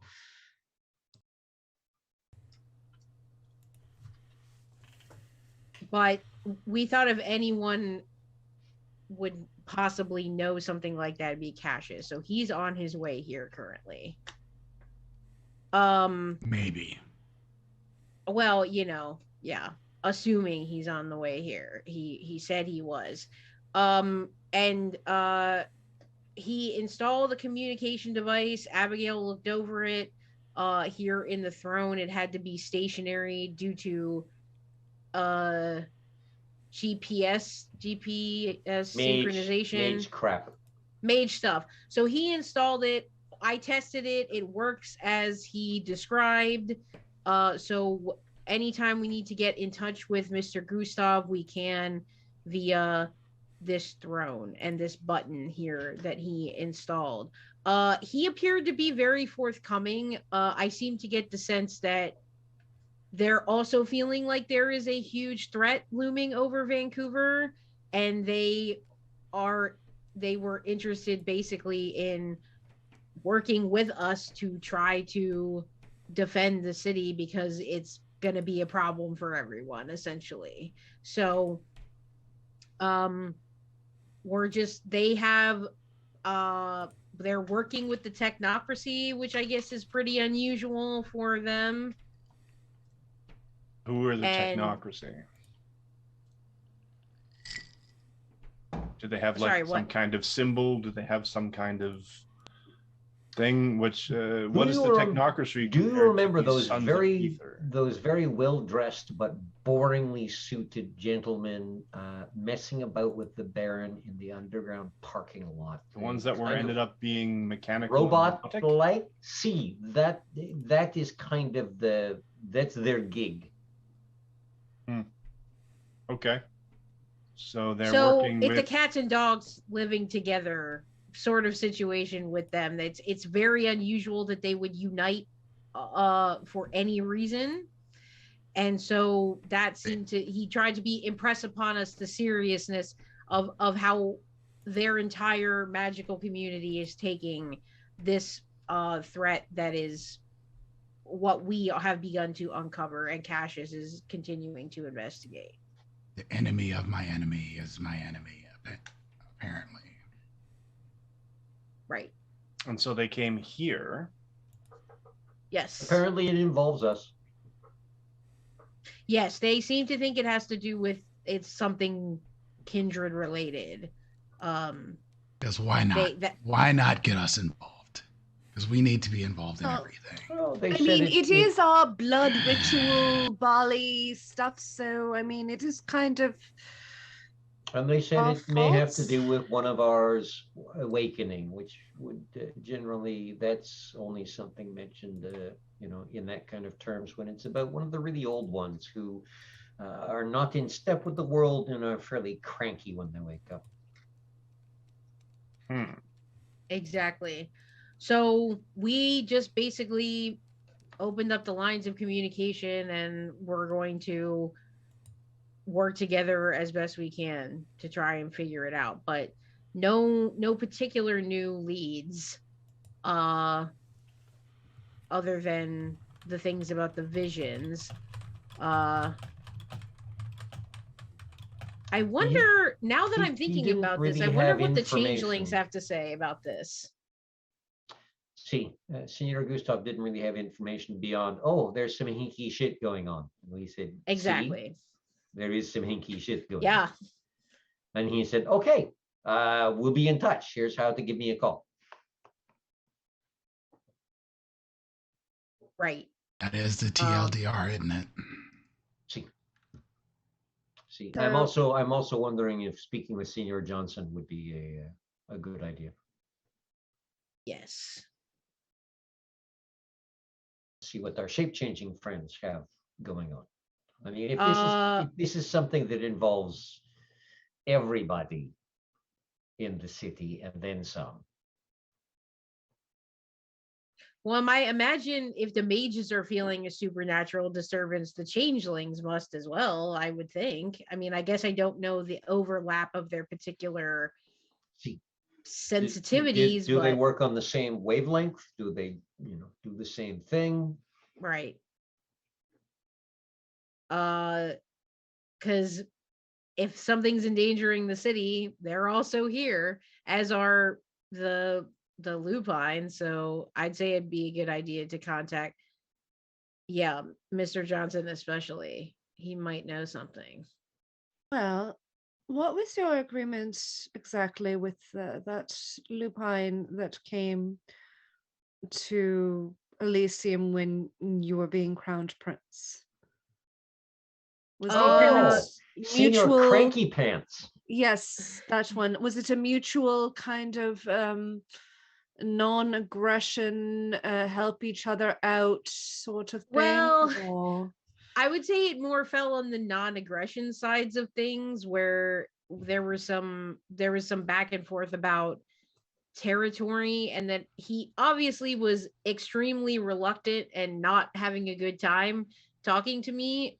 So there wasn't so much a helping each other out vibe, rather than just like, we're stay out gonna of yours and stay I'll stay out and you stay out out of the mine. park so we won't kill you. very that.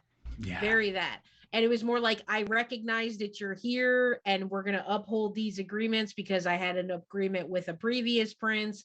We're going to go back to that sort of deal. But I don't know. I don't think that's a line I can mine for information. I feel like Mr. Johnson is going to be the better point of contact there, in my opinion. That is definitely true. And I know that at least my very limited knowledge of the lupines is that the stronger the vampire, the more they get very antsy and upset, or something to that effect. Isn't that true? Yeah. The whatever that is that they think is inside us gets more strong. So Right. Yeah. that thing. Yeah. So the only thing You're that muted, I see yeah. Something about a worm or something or the other. I think so. So the only thing that I see as being a problem with this is that we've already had the Sabbat invasion, which we brought the lupines in. Now we have another one of ours creating havoc. Do you think that the lupines are going to potentially see this as being our fault and just cause That's a great trouble? point. That's a great point that we've basically, I feel like we've worn out our welcome, so to speak, in terms of how much good, good faith they put in us, if any. I mean, I suppose they could, but I feel like as little as I know about lupine like culture and how they operate like as a society, I feel like anything supernatural, things just materialize sometimes. And I don't know that, to me it would seem a little bit unfair to like, correlation doesn't equal causation, you know what I'm saying? I would hope that they would understand that it's like not me, not us that are bringing in this other threat. But I could see where, some of them could get that idea, but They won't care. I feel like they, if anything, they would just hope that it came and destroyed us, and then they wouldn't even have to worry about it. I feel like that would be more their vibe. It'd just be like, oh, well, just leave it alone and they'll get messed up by it. I They're mean, already honestly, involved. Well, the werewolves are like the weird vegan people, and they just are like, we like trees, we like this kind of food, and you people eat other people, and that's gross. And if you all died, great. They're already Right. involved. well, Right, and then because that's they're here. why No. What do you mean? Senor Francis mentioned that he was shoved into the abyss by 3 Nagaraja, which we took care of, and a shape changer. That's right. what does a 3 shape changer? Nagaraja were handling whatever was going on in that room that is here and in Italy at the same time. The shape changer is not has not been found. However, if they decide to place this firmly in our lap as our responsibility, one of theirs is involved up to their nards. But is a Wolfman shape don't get changer mad. necessarily always a lupine? Are there any other, like, was it specifically a shape changer, a lupine that Francis mentioned? See, Really you not call right. them Okay. lupines, I call them shape changers. They're the well, same damn thing. I know it's semantics. I just, because other shape changers, there might be other mystical beings that are not actually lupines that do change shape. So I just want to make sure And that we're on the Gangrel can change shape, etc., etc. exactly. Yeah. But no, it was one of theirs. All right. Mm. Well, as long as we're sure of that, then that's definitely a See. good thing. That's a point in our favor.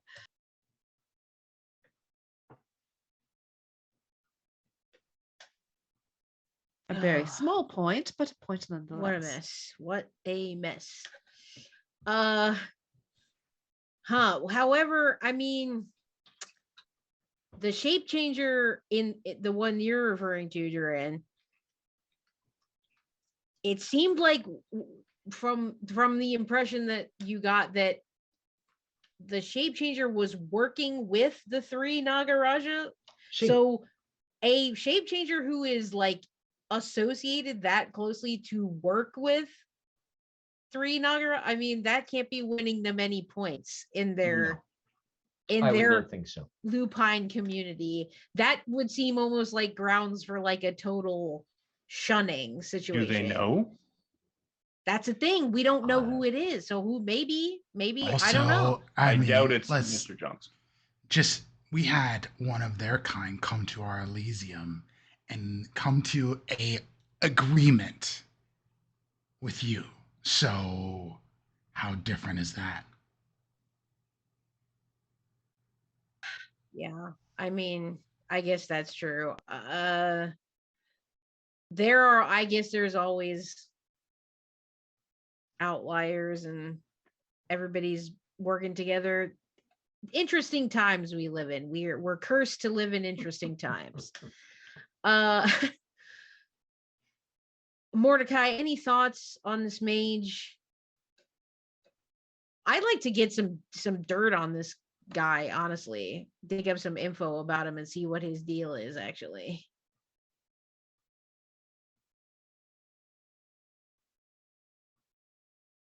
Well, my thoughts personally were to eat him, but that's just. He came up with some pretty impressive firearms. back in the day. Right. Beyond that, I mean, I didn't meet him. I don't know the guy from Adam. Unless I my feel story... pretty confident if they're mortal, then that's not the same person. Would my clan coterie merit work even though I wasn't there? Nope. I couldn't just sort of pick up from this conversation what by proxy. They'd have to be in the same Good try, room. though. Nice attempt. Okay, so we got Cassius on the way. I think it's time to reach out to Mr. Johnson. And other All right. than that, I guess we just keep looking for different leads. I agree. Whatever all of you want. I know John. I certainly don't want to. Yes, I know you don't with the whole coming out of the phone thing and all that stuff. Will that even work in Elysium? I mean, it's not as though there's some kind of like magical barrier around Elysium, so I feel like probably it would work. Theoretically. Isn't there? I thought that there was.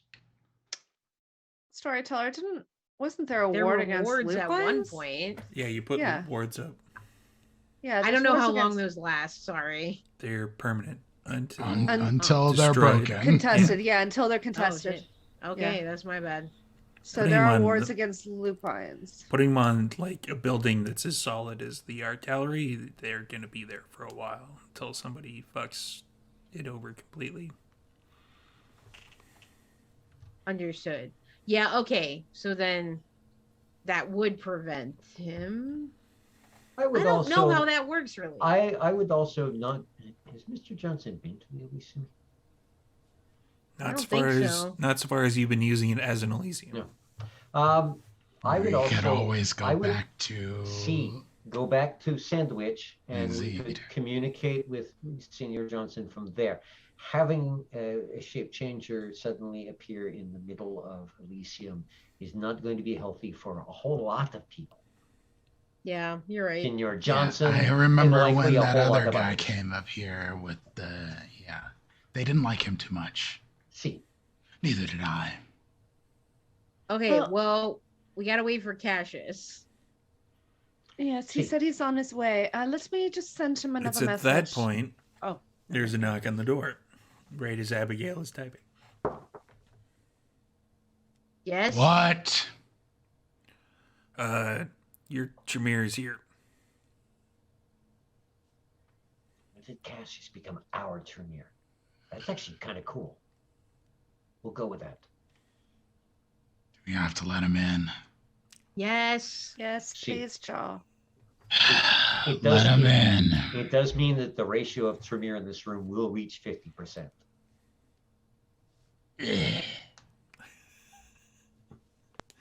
So there's the unlocking noises, and the door opens, and Cassius comes in. He's holding like a gigantic book that looks really old.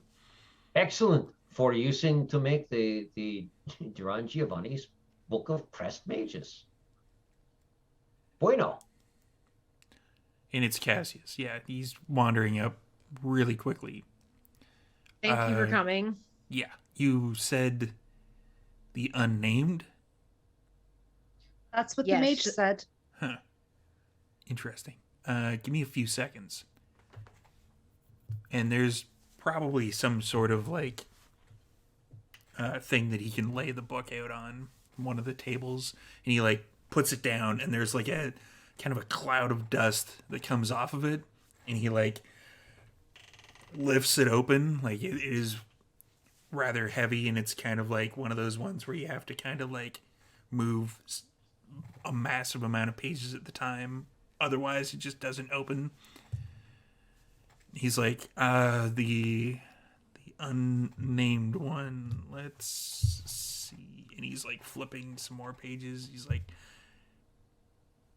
here it is.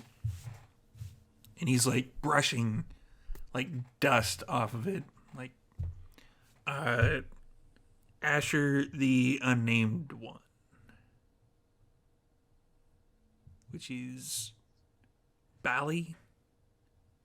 I think it's Bali. There's conflicting reports.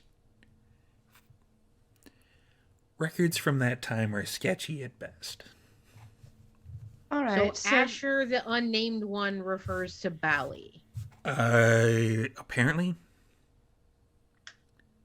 there's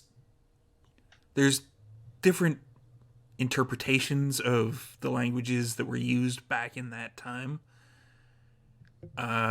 There's apparently even reports of mention of a third eye.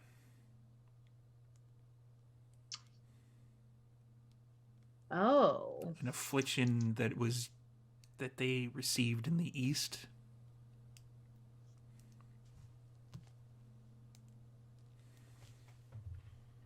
They received the affliction of a third eye. Are you That's talking about interesting. the Celebri? The Ken of Salat or whatever?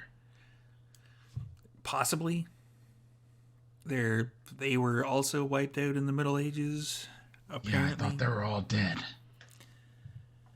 I've been We hearing don't know why. I've been hearing reports. Nothing to do with that. Something about the ruler of the upper sea to the lower sea. I'm not exactly sure what that means. Upper sea to the lower sea. There's Chaldean lore that apparently says that this part, the progenitor was from the northlands of Cappadocia. Okay.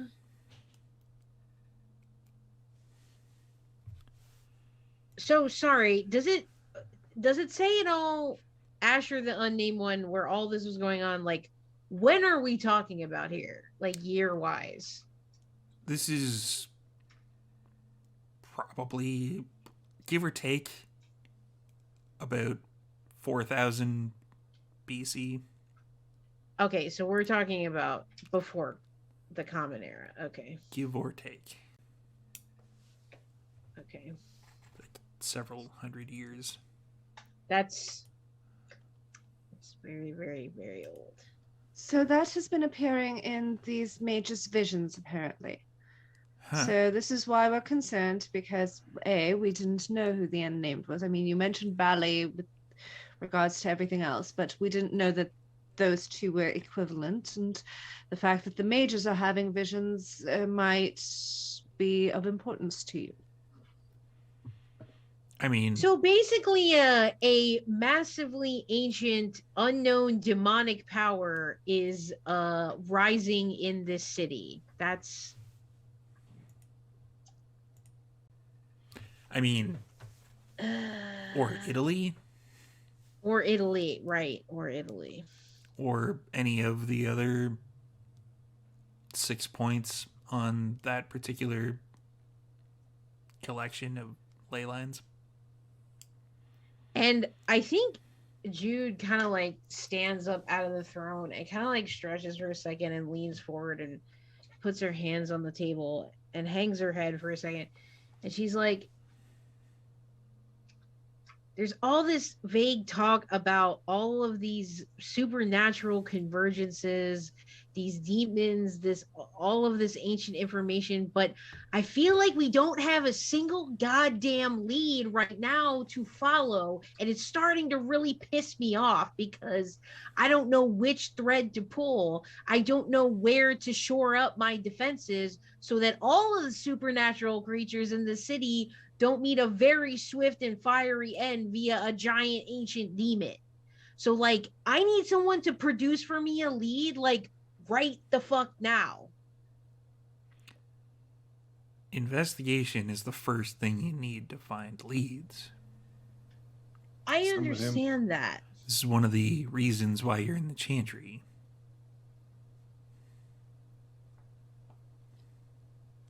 I just feel like I'm spinning my wheels a little bit with some of this history stuff. I'm sure this is important, but there isn't a lot of actionable context here for me to I don't know. I guess I'm just feeling a little bit of helpless knowing that everyone is in danger and I don't have anything I can be doing other than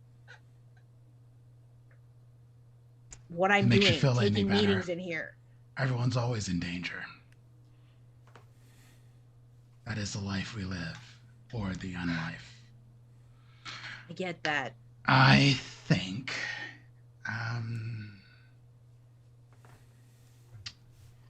Cassius is correct to an extent. That must have hurt. I think I'm dying right now. We're all dying on the inside. However, maybe we need to find our way to Italy and see what's on the other side of this exit or entrance. Because maybe that's where our next lead is. Well, question then, because I'm not sure how all of this works, but if the room is technically in Italy, but we enter it through Vancouver, if we, say, break through the wall in that room, because I didn't see any other doorways other than the one that we came in through. If we break in through the wall or break the walls, will we somehow find ourselves in a basement somewhere in Italy, or is that just not the way that works? That would be Like punching a hole in a bag of holding. unadvisable. All right. I've been reading those D&D books. There were also 2 entrances from Vancouver to Italy. There is the archway that we walked down through in the doors. There's also the blood that dripped through the floor and came through the ceiling into the pool. He's not entirely wrong. All right. So what do you propose then, Mr. Giovanni? I'm not proposing anything. You're talking about going through there and knocking a hole in a wall to someplace else to step out in Italy. I'm just presenting the fact that it's not just a straight line. There is a weird looping thing going on. Yeah. It's kind of like a Klein bottle, not the standard bottle.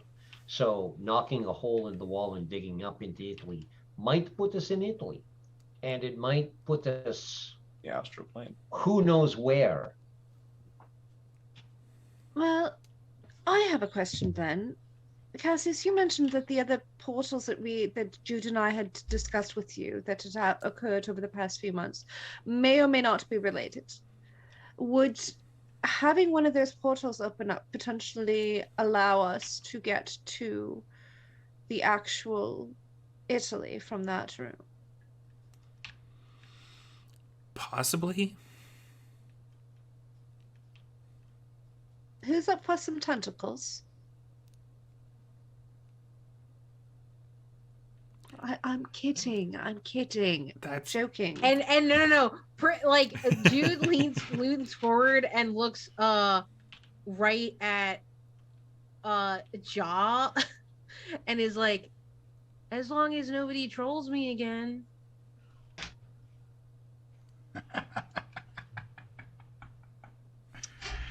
Can't troll the prince now.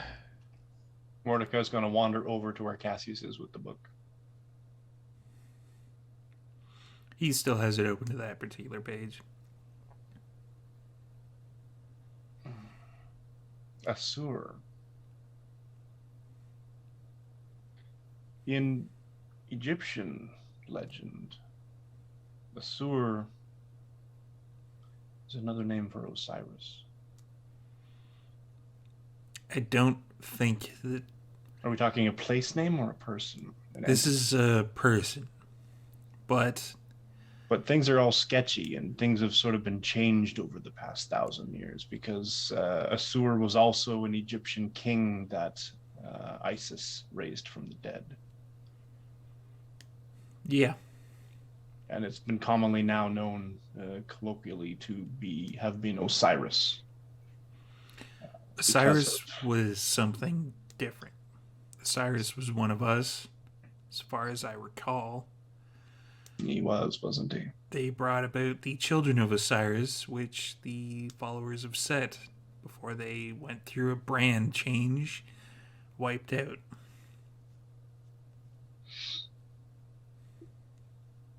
I mean, wasn't really a brand change so much as a step sideways, really. Kind of like poseurs and artistes of the Toreador. It's not at all like that. But Not even okay. a brand change. It's just So- a thin veneer. Like, It's a marketing ploy. absolutely. Pyramid, Works. Pyramid scheme stuff. Yeah, I get it. And you would know about pyramid schemes. I'd know about pyramids.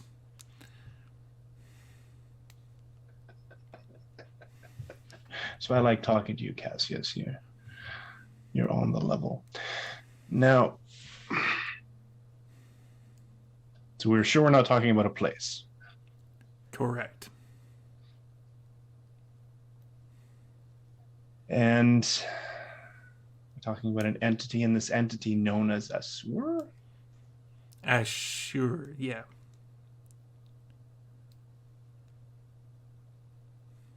I'm going to talk to some people. Let's see what I can scare from the underbrush. But that doesn't sound good. If it's this Bali pretending thing, I don't even know. Bali are just sort of a collective of kindred that are all worshiping the same random demonic entity. There were 3 names for them back in the day. It's not even they didn't even come up with a name for the 3rd one. And are you suggesting That's that why Ashur they're is the the 3rd unnamed. name? Yeah.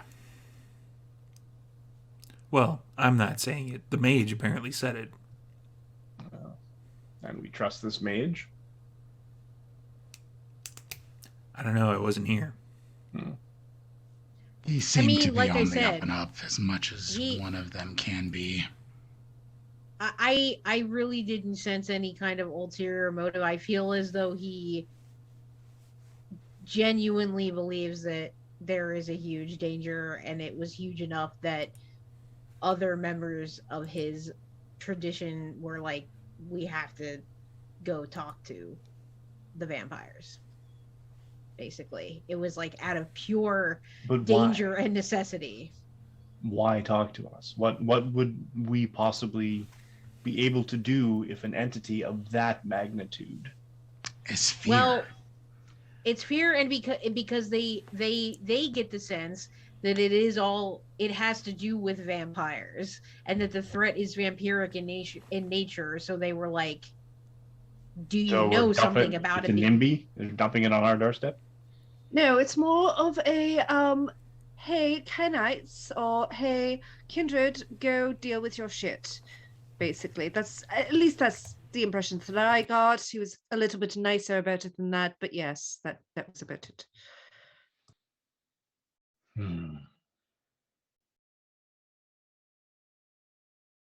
Because I mean, really, it is our shit. Not though. Mm, Ancient history. well, yes, And- but our people rose it up, or did whatever they needed to do to make it rise, right? I don't claim them. And honestly, we don't know what clans they were. The leftover talking head seems to be Nagaraja. That even a clan? More of a bloodline. It's a bloodline. I mean, They're part of the Hecata. It's yeah. kind of a sort of a clan. Kind of like a cousin that nobody really likes but shows up to family reunions anyway. Somewhat. They have their uses like many of the other cousins. So you keep them around as pets. Useful Tools. flunkies. Tools. Patsies. Cool. Awesome. See, some of that too. Okay, Cassius. Then Speaking of this, which, I still want that head. this is the Giovanni's problem then, technically. The Hecata. as a whole. No, this is what we're saying. Not- It's everybody's problem.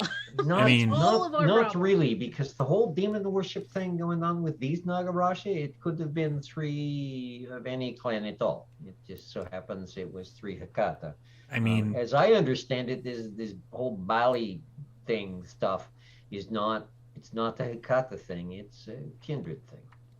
for someone who's complaining that some other supernatural dumped stuff on us, you sure seem willing to try to pass the buck to the Hikata. Not at all. I'm just wondering who the actual who's got who on a leash. I figured these Bali are kind of like a Probably sect. someone in your basement. Quite likely. I don't know. First floor, I'm thinking. The basement is more for punching each other. It's not wrong. Okay.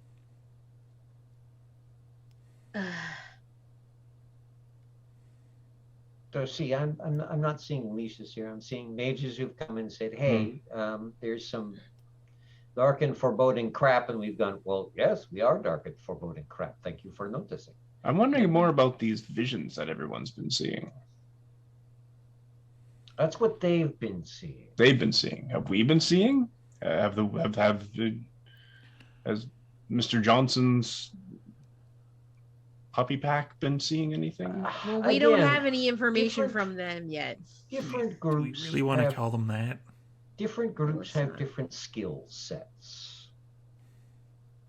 So the mages had he actually like used the word auspex to describe mages with the powers of auspex that were having these visions. Well, From what that's I understand, they have similar kind of powers okay. that manifest in different ways.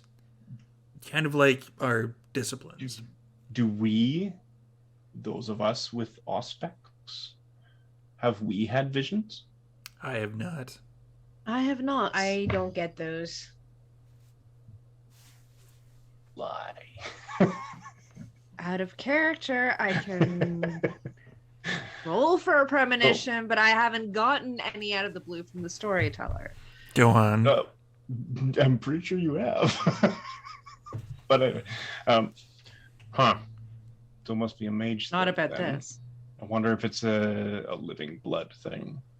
Maybe we should ask Johnson about that. He traffics into the ether, or whatever it is, the in between.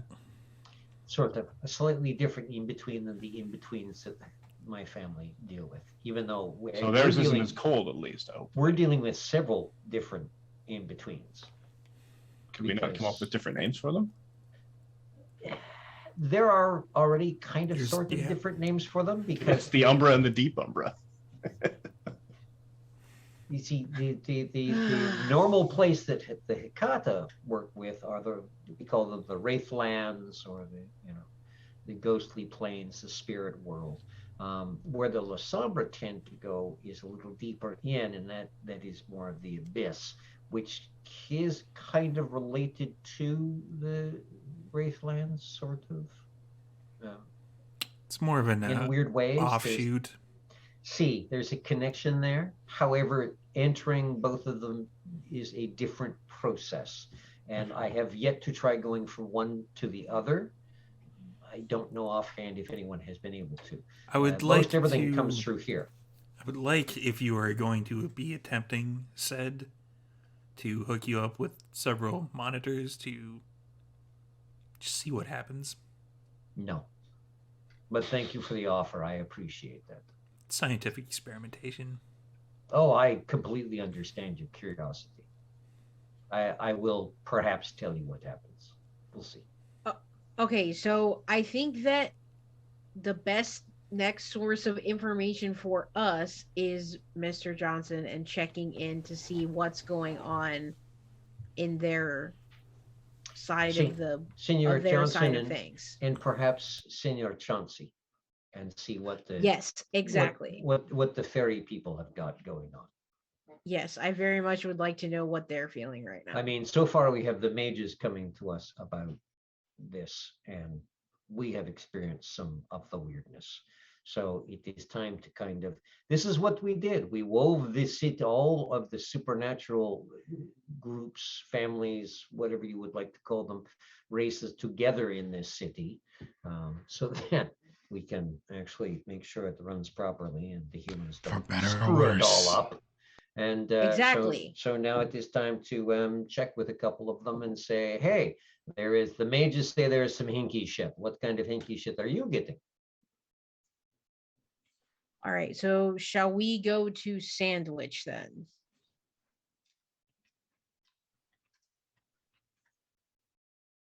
I'm good with that. While this conversation is going on, Abigail's obviously listening, but the communication devices caught her eye, so she just walks over to it and kind of just touches it just to see what it feels like. And I failed my rouse check and rolled a 2 on the premonition. Or 2 successes Abigail? on premonition. Shh. Don't touch that. Very, very Don't, quiet. don't. And then you touch it. Yeah. And Abigail just falls over to everybody else. But what Abigail sees is you're in the same spot. Everything seems kind of the same. Everything seems frozen. The others that are here just not moving. In fact, the body that's yours that's on the ground, that isn't moving either. And you see somebody with kind of like frazzled hair. They wander over to you. They're like, oh man, you're not supposed to be here yet. Shit. Who are you? Can you go back? Maybe. Who are you? That is a long and convoluted story. I have time. No, you don't. Everything's frozen, so it's not like time means anything. Don't get metaphysical with me, Missy. I mean, I'm right. Well, okay. You're technically not even supposed to be here. So, can you go back to where you came from? Where is here, and why am I not supposed to be here? Some call it the network. Some call Ooh. it connection between a bunch of people. Yeah, you should probably go back. You're not supposed to be here. Who are you? Some call me Malkav. Oh, fun. All right. Can you just very briefly tell me what you know about the unnamed? Oh, Asher. That guy's a dick. Oh, great. Anything else you want to tell me about him? He's got Like a why third he's eye. here? Yeah, why is he here? No, he's not here. Okay, where is he? They said that he is risen or some shit like No, that. well, they were getting a little ahead of themselves. Let's be honest. So he is not risen. They're cultists. They kind of, they're trying to pull you in, hype up stuff. They probably wanted you to join their cult, honestly. So he's not here. He has not no, risen. he's not here. I just said that.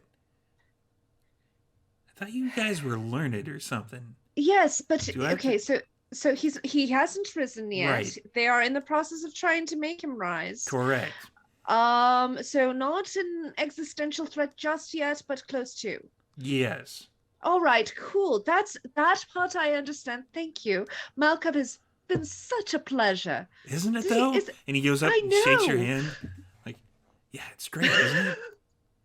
Abigail shakes his hand too and says, "Is there anything else I should know?" Yes. Okay. What's And then that? he pokes you directly in the middle of your forehead. Third and eye. You wake up. Boop. Wow. And Jude is like dealing Okay, what beside the hell? Abigail and like trying to help her up. Yeah, she's like- Abigail is like face down on the floor. Right. That's why I'm like trying to help. Hey, are you okay? What Oh, happened? yeah. So, funny story. Remember when we were talking about premonitions and things like that? So, I was curious about the device that our friend Gustav had given you. So I went and touched it. You may have seen me touch it. And somehow the magic that is in that device triggered me to potentially be somewhere where I'm not supposed to be. They call it the network. Met a guy named Malcav. Um, cool I'm sorry? guy. Yeah, Malcav. Malcav. Met a like- guy named Malcav, Yes, as in Malkavian. very likely. Yes. The Sire, potential progenitor progenitor of the entire Like the Yes. literal Or somebody, antediluvian. or somebody is saying that That they are the Malcav. Yes, progenitor. because Oh, we've yeah, already good dealt point. with this at this Good point, point. right? That Like, is potentially Wait, right. It's a good So- thing we're not Point. having premonitions then. Hey, When we Uh, meet him, Senora Abigail, if you could point him out, Senor Mordecai, just rip his arm off like you did with Lucifer. Okay, Lightning. so as I said, he just said he was Malcav. Whether or not he actually was Malcav, questionable. But said he was in somewhere. I was in somewhere called the network, or whatever. Everything was frozen. Time wasn't moving. It was actually kind of cool. It was like when the Flash can move around and everything else is frozen because he's Ooh. moving. So kind of cool, actually. Was But it here in this room? yes. So Malkav was there, and he told me that, and again, not sure how accurate this is, but he says when I asked him about the unnamed, he said that the unnamed or Bali has not yet risen. Also said Bali is a dick. His words, not mine. Okay, And if Bali is a progenitor type 2, Oh, Asher, sorry. He didn't say Bali. He said Asher. okay, Asher, sorry. if Asher is Yes. that old as well, as supposedly to be like around the progenitor time, then I can understand why they call each other dicks. They've known each other for tens of thousands of years. I would get bored with people and call them dicks too by that point. Understood. Anyway, he says that not yet risen, but in the process, so we are still able to prevent the apocalypse, so to speak. Apparently. I That do is- what? Is there That is all he profit to be said. made That in- is all he said, and then he poked me, like right here, and In woke your me third up. eye, Whatever it oh is. yeah. mind chakra. Yeah. Yeah. So he basically poked me, and apparently that caused me to wake back up. So that is the first time that I have, since this whole thing started, that I have seen anything. Kind of cool, kind of interesting. I won't lie. Famous kindred, seeing famous kindred. I mean, not that I'm into that something. I'm not a fangirl, but kind of cool, right? Unexpected, certainly. Anybody else I wanna have a wonder vision what while we're he's sitting here? doing to try and stop all of that. Sorry, what he- Mordecai. Mordecai, you were saying? Anybody else want to have a vision while we're all sitting here? I Uh, can't do that. I don't know how to do Cassius? that. Maybe you're better. Maybe I wasn't trying. Maybe if you actually try, Cassius, then maybe Yeah, you no. can. Are you sure? Yeah, I'm good. Why didn't you try to eat him? That wasn't my first thought. Usually I That's don't a put lot of things in my power. mouth when I don't know what they are. Storyteller, I'm assuming there's no way that I can invoke a premonition in Jude. Do you have the premonition power? I don't. That's what I'm Then saying. no. Okay, Yeah, just making sure there wasn't some kind of weird, convoluted way I could get there, but there is not. You eat Abigail, 3 gargoyles and say the Lord's Prayer 3 times. hey, yeah, who knows? There might be a way. Abigail, actually, since you're like fresh off of that, I would like to scry the soul of Abigail. Sure. Oh crap! I have to Alright. actually contest it, don't I? Or can I 'cause choose? it's- I can't choose it's not to. subconscious. Because you're not Yeah, you're not consciously sub- contesting it. Subconscious. Yeah. Yep. So at 300. Okay, I'm making my rouse shit. check. It I wouldn't failed be hunger dice on this for the defense of it. Oh, okay, cool. What's the defense again? It's I don't Composure, yeah.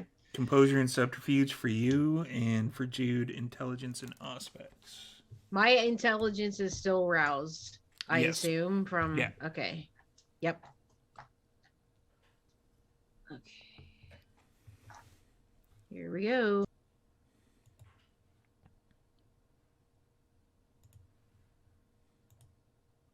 Three successes. My subterfuge isn't very high. That's probably a lot of dice over in Jude's side. There's organization going on. So while she's doing that, buy her merch. Okay. That is gonna be 5 for me. 5? Okay. Yeah.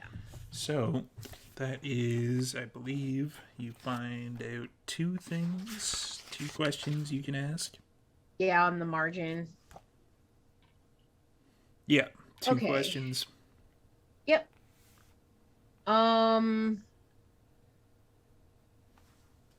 I would once again like to know whether Abigail is under the influence of blood sorcery or other magic. She has blood sorcery or other magic, but she is not under the effects of which right now. Okay, that's what I mainly wondered, if she was under the influence of it. Okay. Didn't get...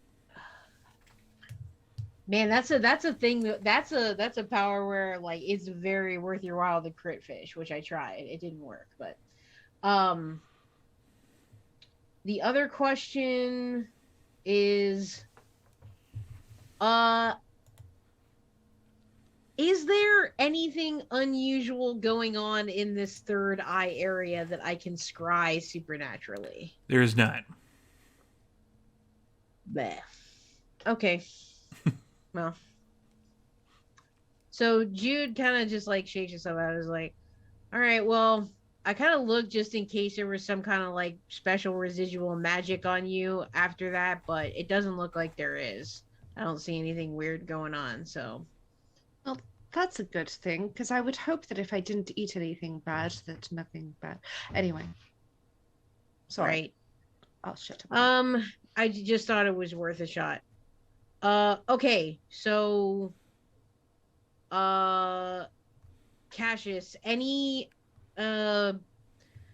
parting pieces of advice as we continue this? Not really. Now that I've got a hint which way to go with studying, that'll narrow down the vast majority of the books that we have. Good. Okay, and as soon as I'm done things for the night, I mean, I'll be back there with you studying in the Chantry, so. All right. And he forces the book back into its kind of closed position, and he picks it up. He's like, I will see you then. And he takes off. Shall we Okay. go and call on Mr. Johnson then? Yeah, let's go. No time to waste. Let's just do a quick fast forward, unless anybody else has anything else they want to do between here and Sandwich. So you arrive at Sandwich. Gretchen is still there, finishing up the books. Oh, weren't you art gallery? Yeah, we have to take a meeting here though. We can't really have it there, so we're gonna do it here. All right. See, if people found out that we were talking to Ron Perlman there would be a mad rush. He's coming here. Duran, no. Ron No. Perlman's That's coming not here. very with- nice. He's messing with you. I only said that to watch Senior Kato because he eye rolls so hard. It amazes me he does Wait. not get a glimpse into his own brain. He's not coming here? No. No, he's not coming here. Hmm. That was rather mean, Duran. There's like a blood tier that's I thought it was Oh entertaining. no! You made Gretchen cry. He's never So going to come mean. here, and if Mordecai tries to bring him, I will kill Mordecai. Yeah, the blood tears going further down. Gretchen, Oh, I'm no. so sorry that I'm so sorry. It's okay. Just ignore them. Just And ignore she- them. Goes to finish the books. I make a joke, and Senior Jude. Cato threatens Senior Strickland. I don't know what is happening Mordecai tonight, knows but I that's feel not- so lucky. Jude takes like a tissue out of her pocket and like wipes the tear off her face. Oh, she'll be She feels good. fine. She needs to get over this mortal shit anyway. Okay. Hey, just because you're undead doesn't mean you Cool can't it. fanboy or fangirl. Okay. Anyway, We in the let's Vakata have an advantage. We can actually meet some of the historic figures from long ago that we fan over. Takes a little ritual, perhaps a stole. You can get it. Okay, hang on. And I will phone Senior Johnson. Hello. Senior Johnson, por favor. One moment. Grazie. And there's like just I'm on hold. The horrible- hold music is horrible music. the hold music is. I think this is a music version of The Cure. Might be the Smiths. I don't know. I can't tell anymore. It's like that, but it's also a mash of a Prozac. Oh, that DJ did something horrible. I'm going to have to find them and hunt them. Just before you start tapping your foot to it, somehow it uncontrollably, It works. It's horrible, but it sounds really good. you hear, hello? Signor Johnson, it is I, Signor Duran Giovanni. Ah, Mr. Giovanni. We have a quick question tonight. Would you join us at Sandwich, perhaps? Because I imagine that others, rather than arguing over the phone, would like to ask you questions as well. My Right. questions are very simple. You might want to move your phone away from You're your going head. to do a thing through the phone, aren't you? Yeah. See. look the- the wage off. Un momento. It's the quickest Okay. way. Signor Cato, just look, lo, the winged victory of Salmon Trace. And then I'll hold the phone over here. Quick question for the storyteller. What are the wards on the building? The wards in the building were kindred, as far as I recall. Uh-huh. Yep, Yeah. there's no lupine wards here. Yeah, we weren't so concerned. That's just about on the lupines. Elysium. Yeah. And Hold the phone out. Senior Johnson jumps out of the phone. I will hang it up and put it back in my pocket. It's takes a bit to get used to, but eventually you do get used to it. I will take your word for it. Do you call that the network? No? Okay.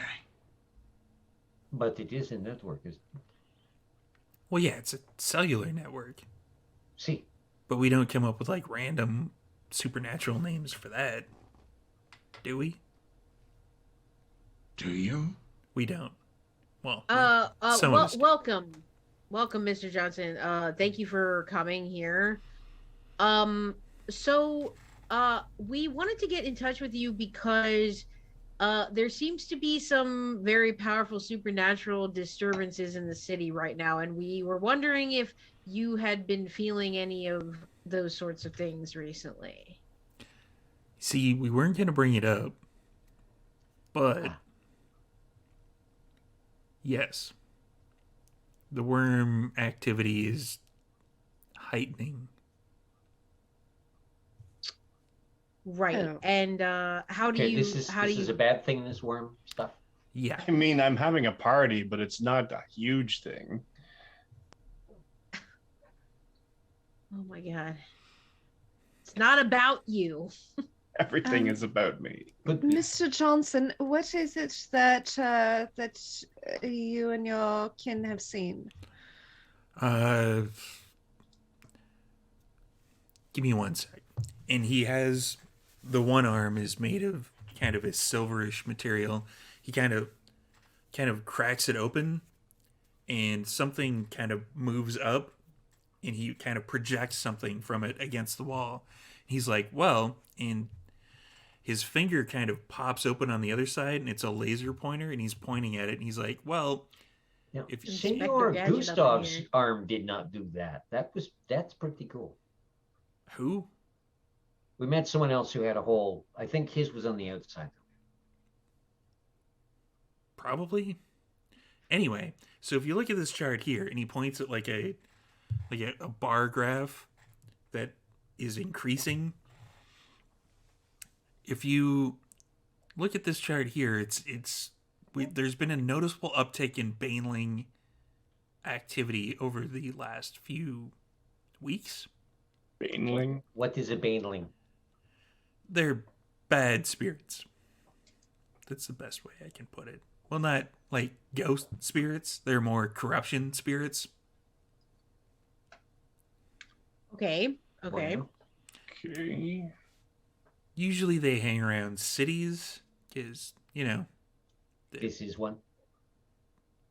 this is one, but it's more than usual by a fair stretch. And the bar graph, like, it starts off kind of low, kind of goes up and down a little bit, and then it goes up.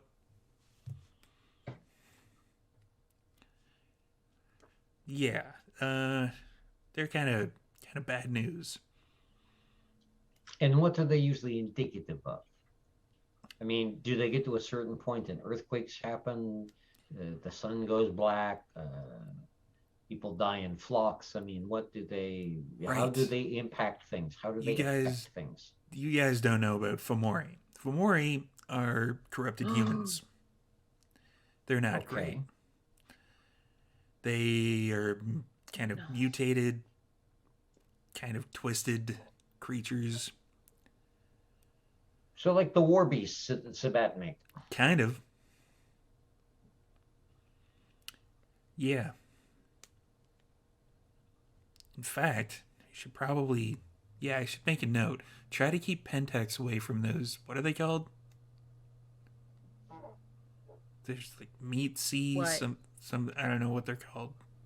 Keep Pentex away from the Oh. Zamitsi? That's the ones. Yeah, let's try to keep Oh. them away from each other, You if at all don't possible. know any. Perfect. So where have they been congregating? These Downtown, banelings. yeah, downtown area mostly. Well, that is where all the coffee shops are. So. I mean, Shay. yeah, that's pretty much any populated area will have a Tim Hortons. There's one in the Arctic Circle, for Christ's sake. See.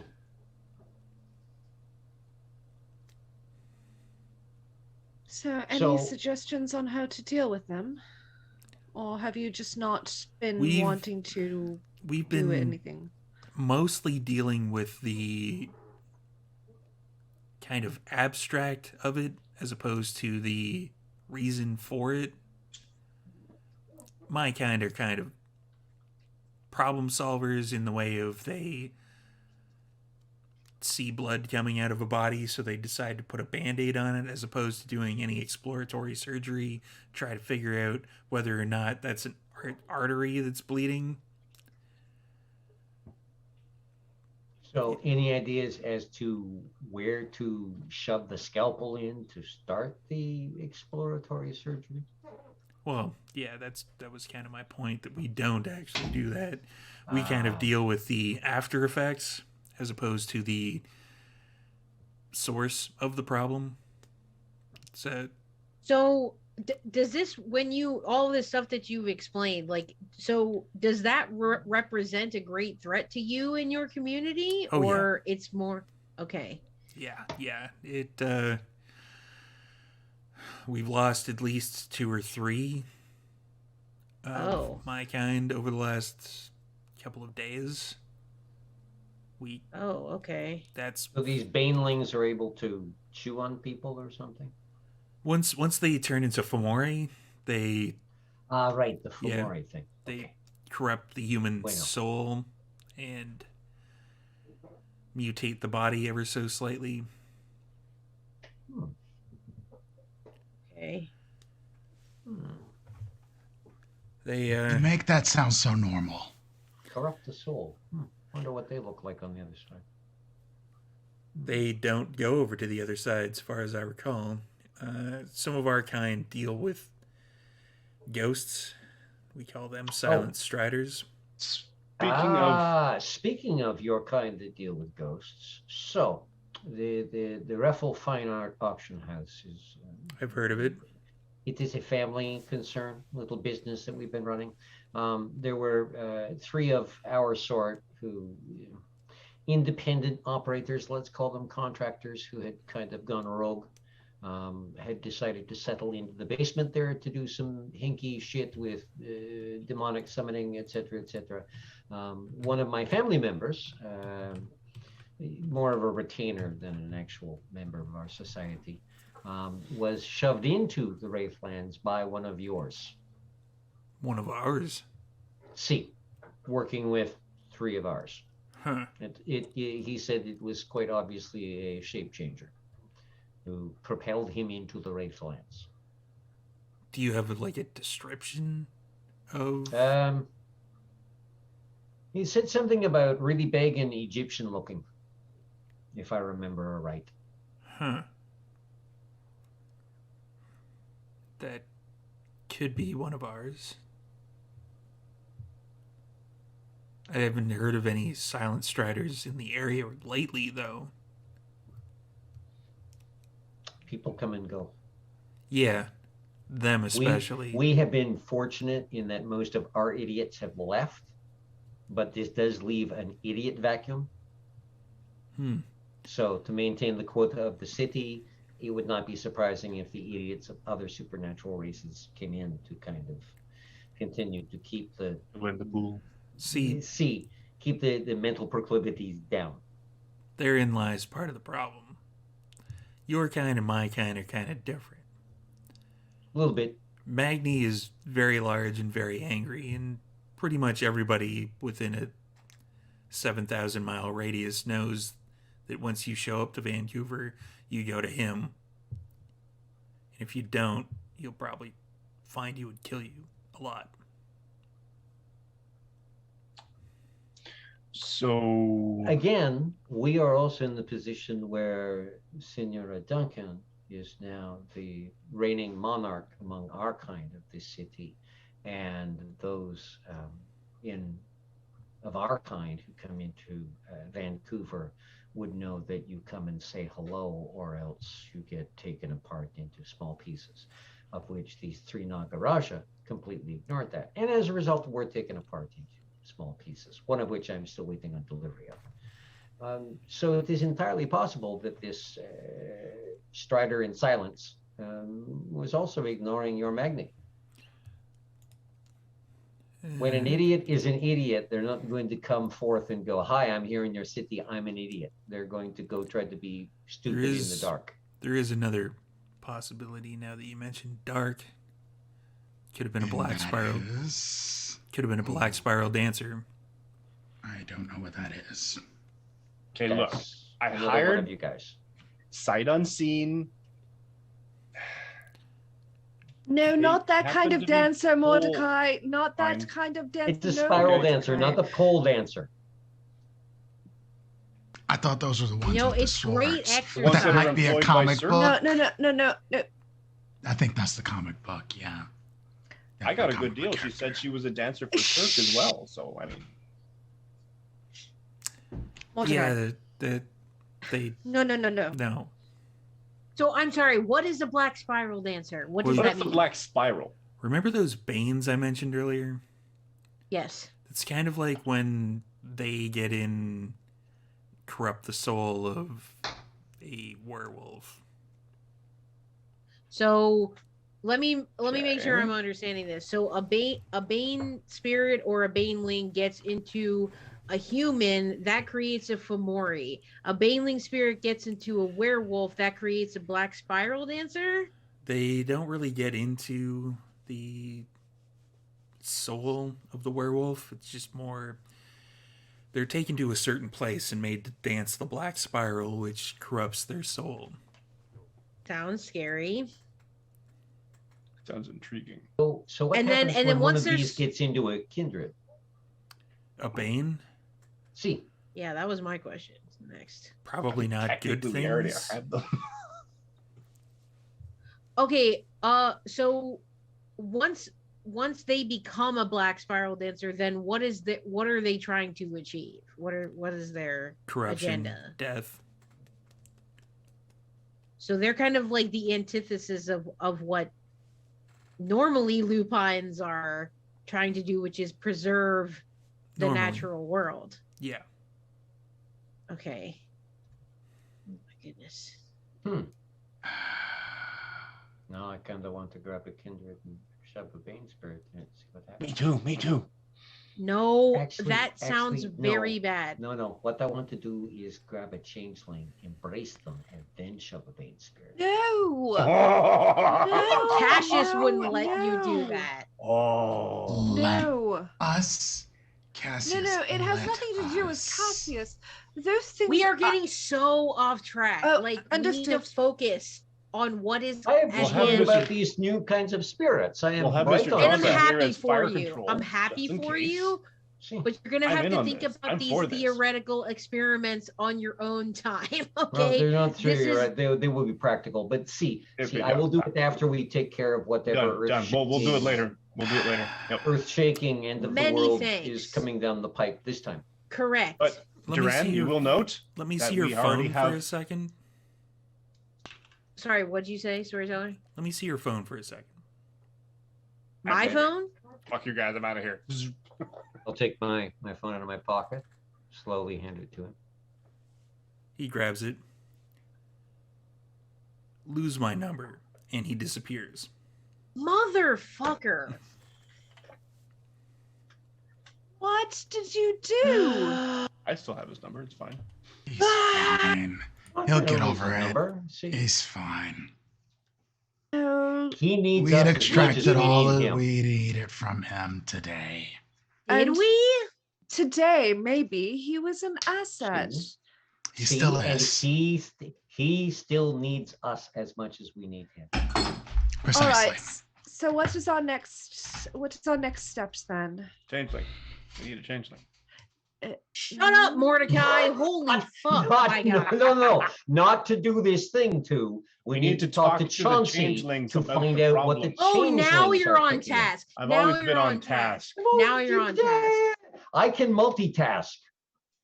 See, people think they can, but really they can't.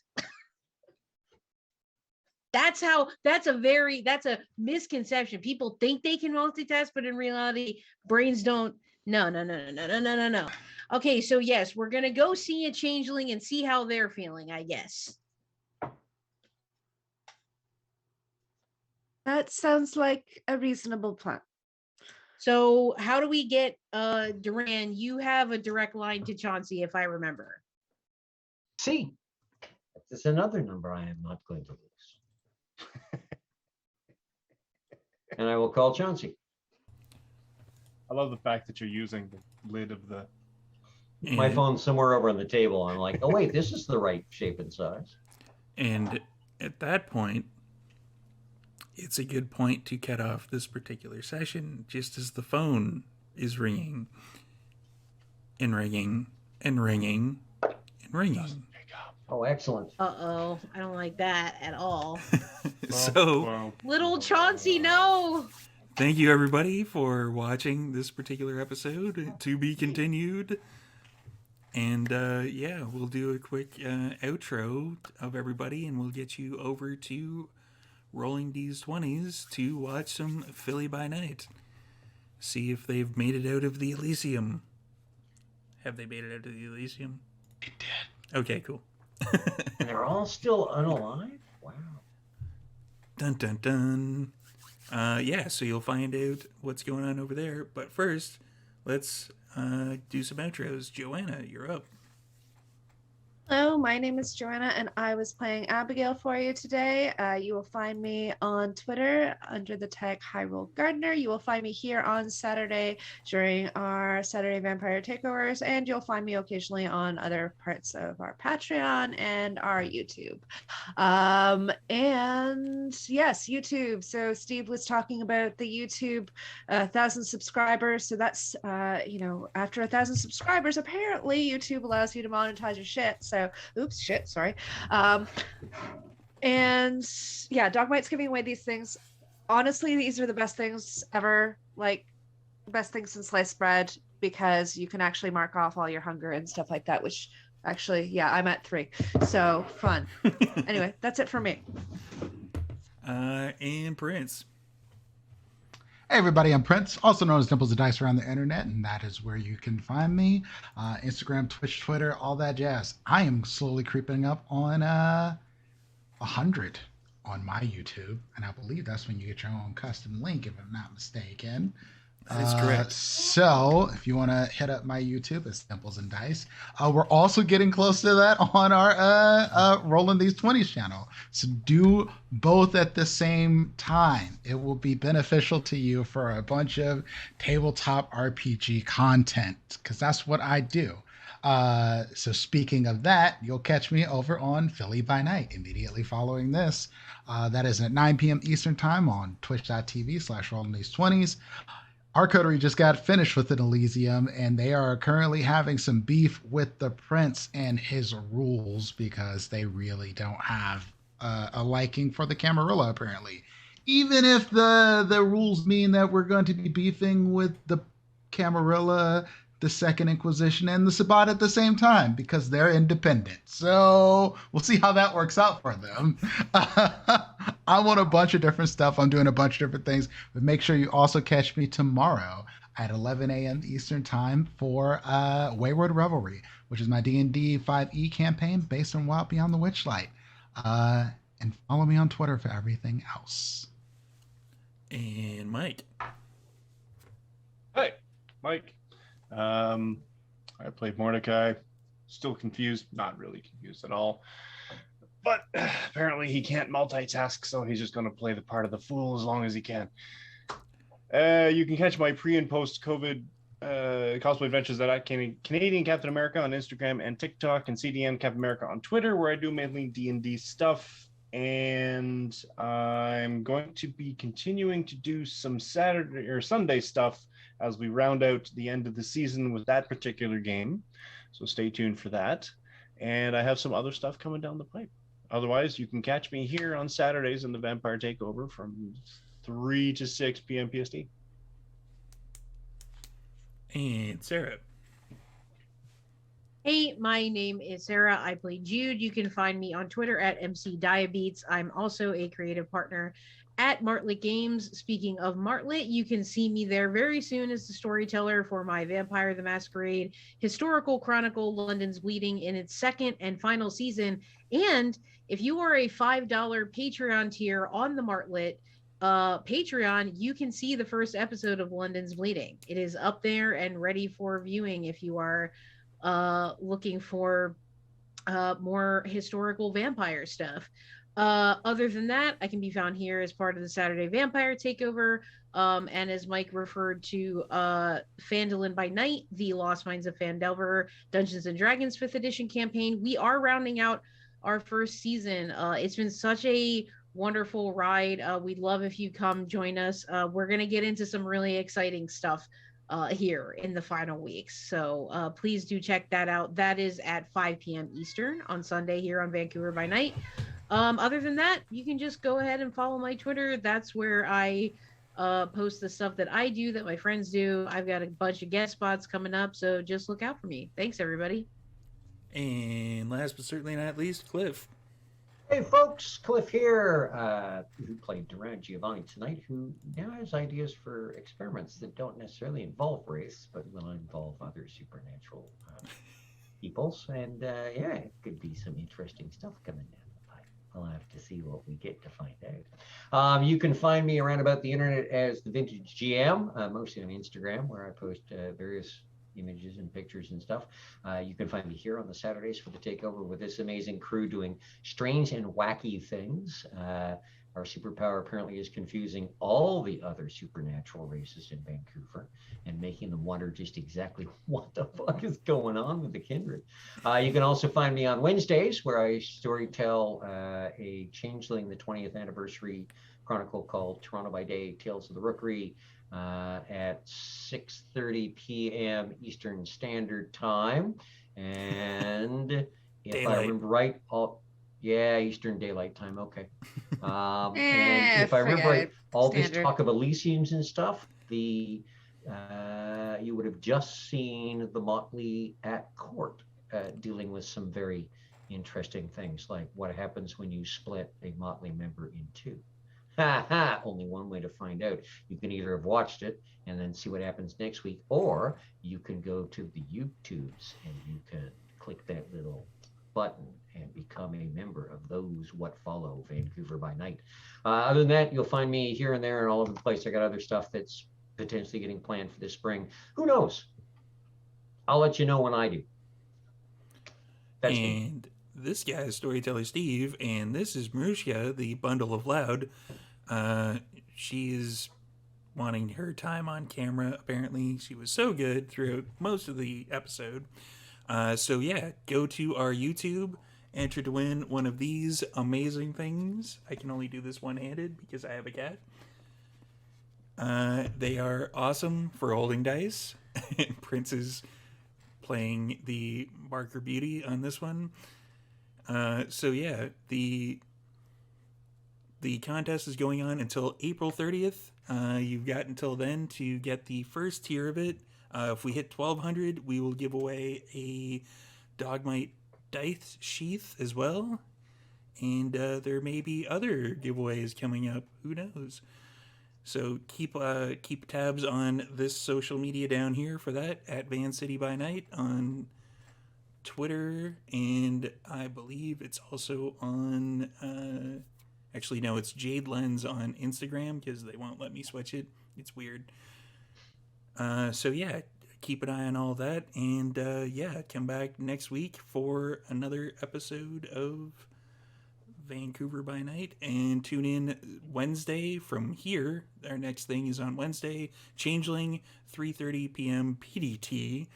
And then on Friday, 5:30 p.m. PDT for the Rime of the Frostmaiden campaign. And then, actually, no, from here it's Sunday, which is the one that Phandalin is wrapping up.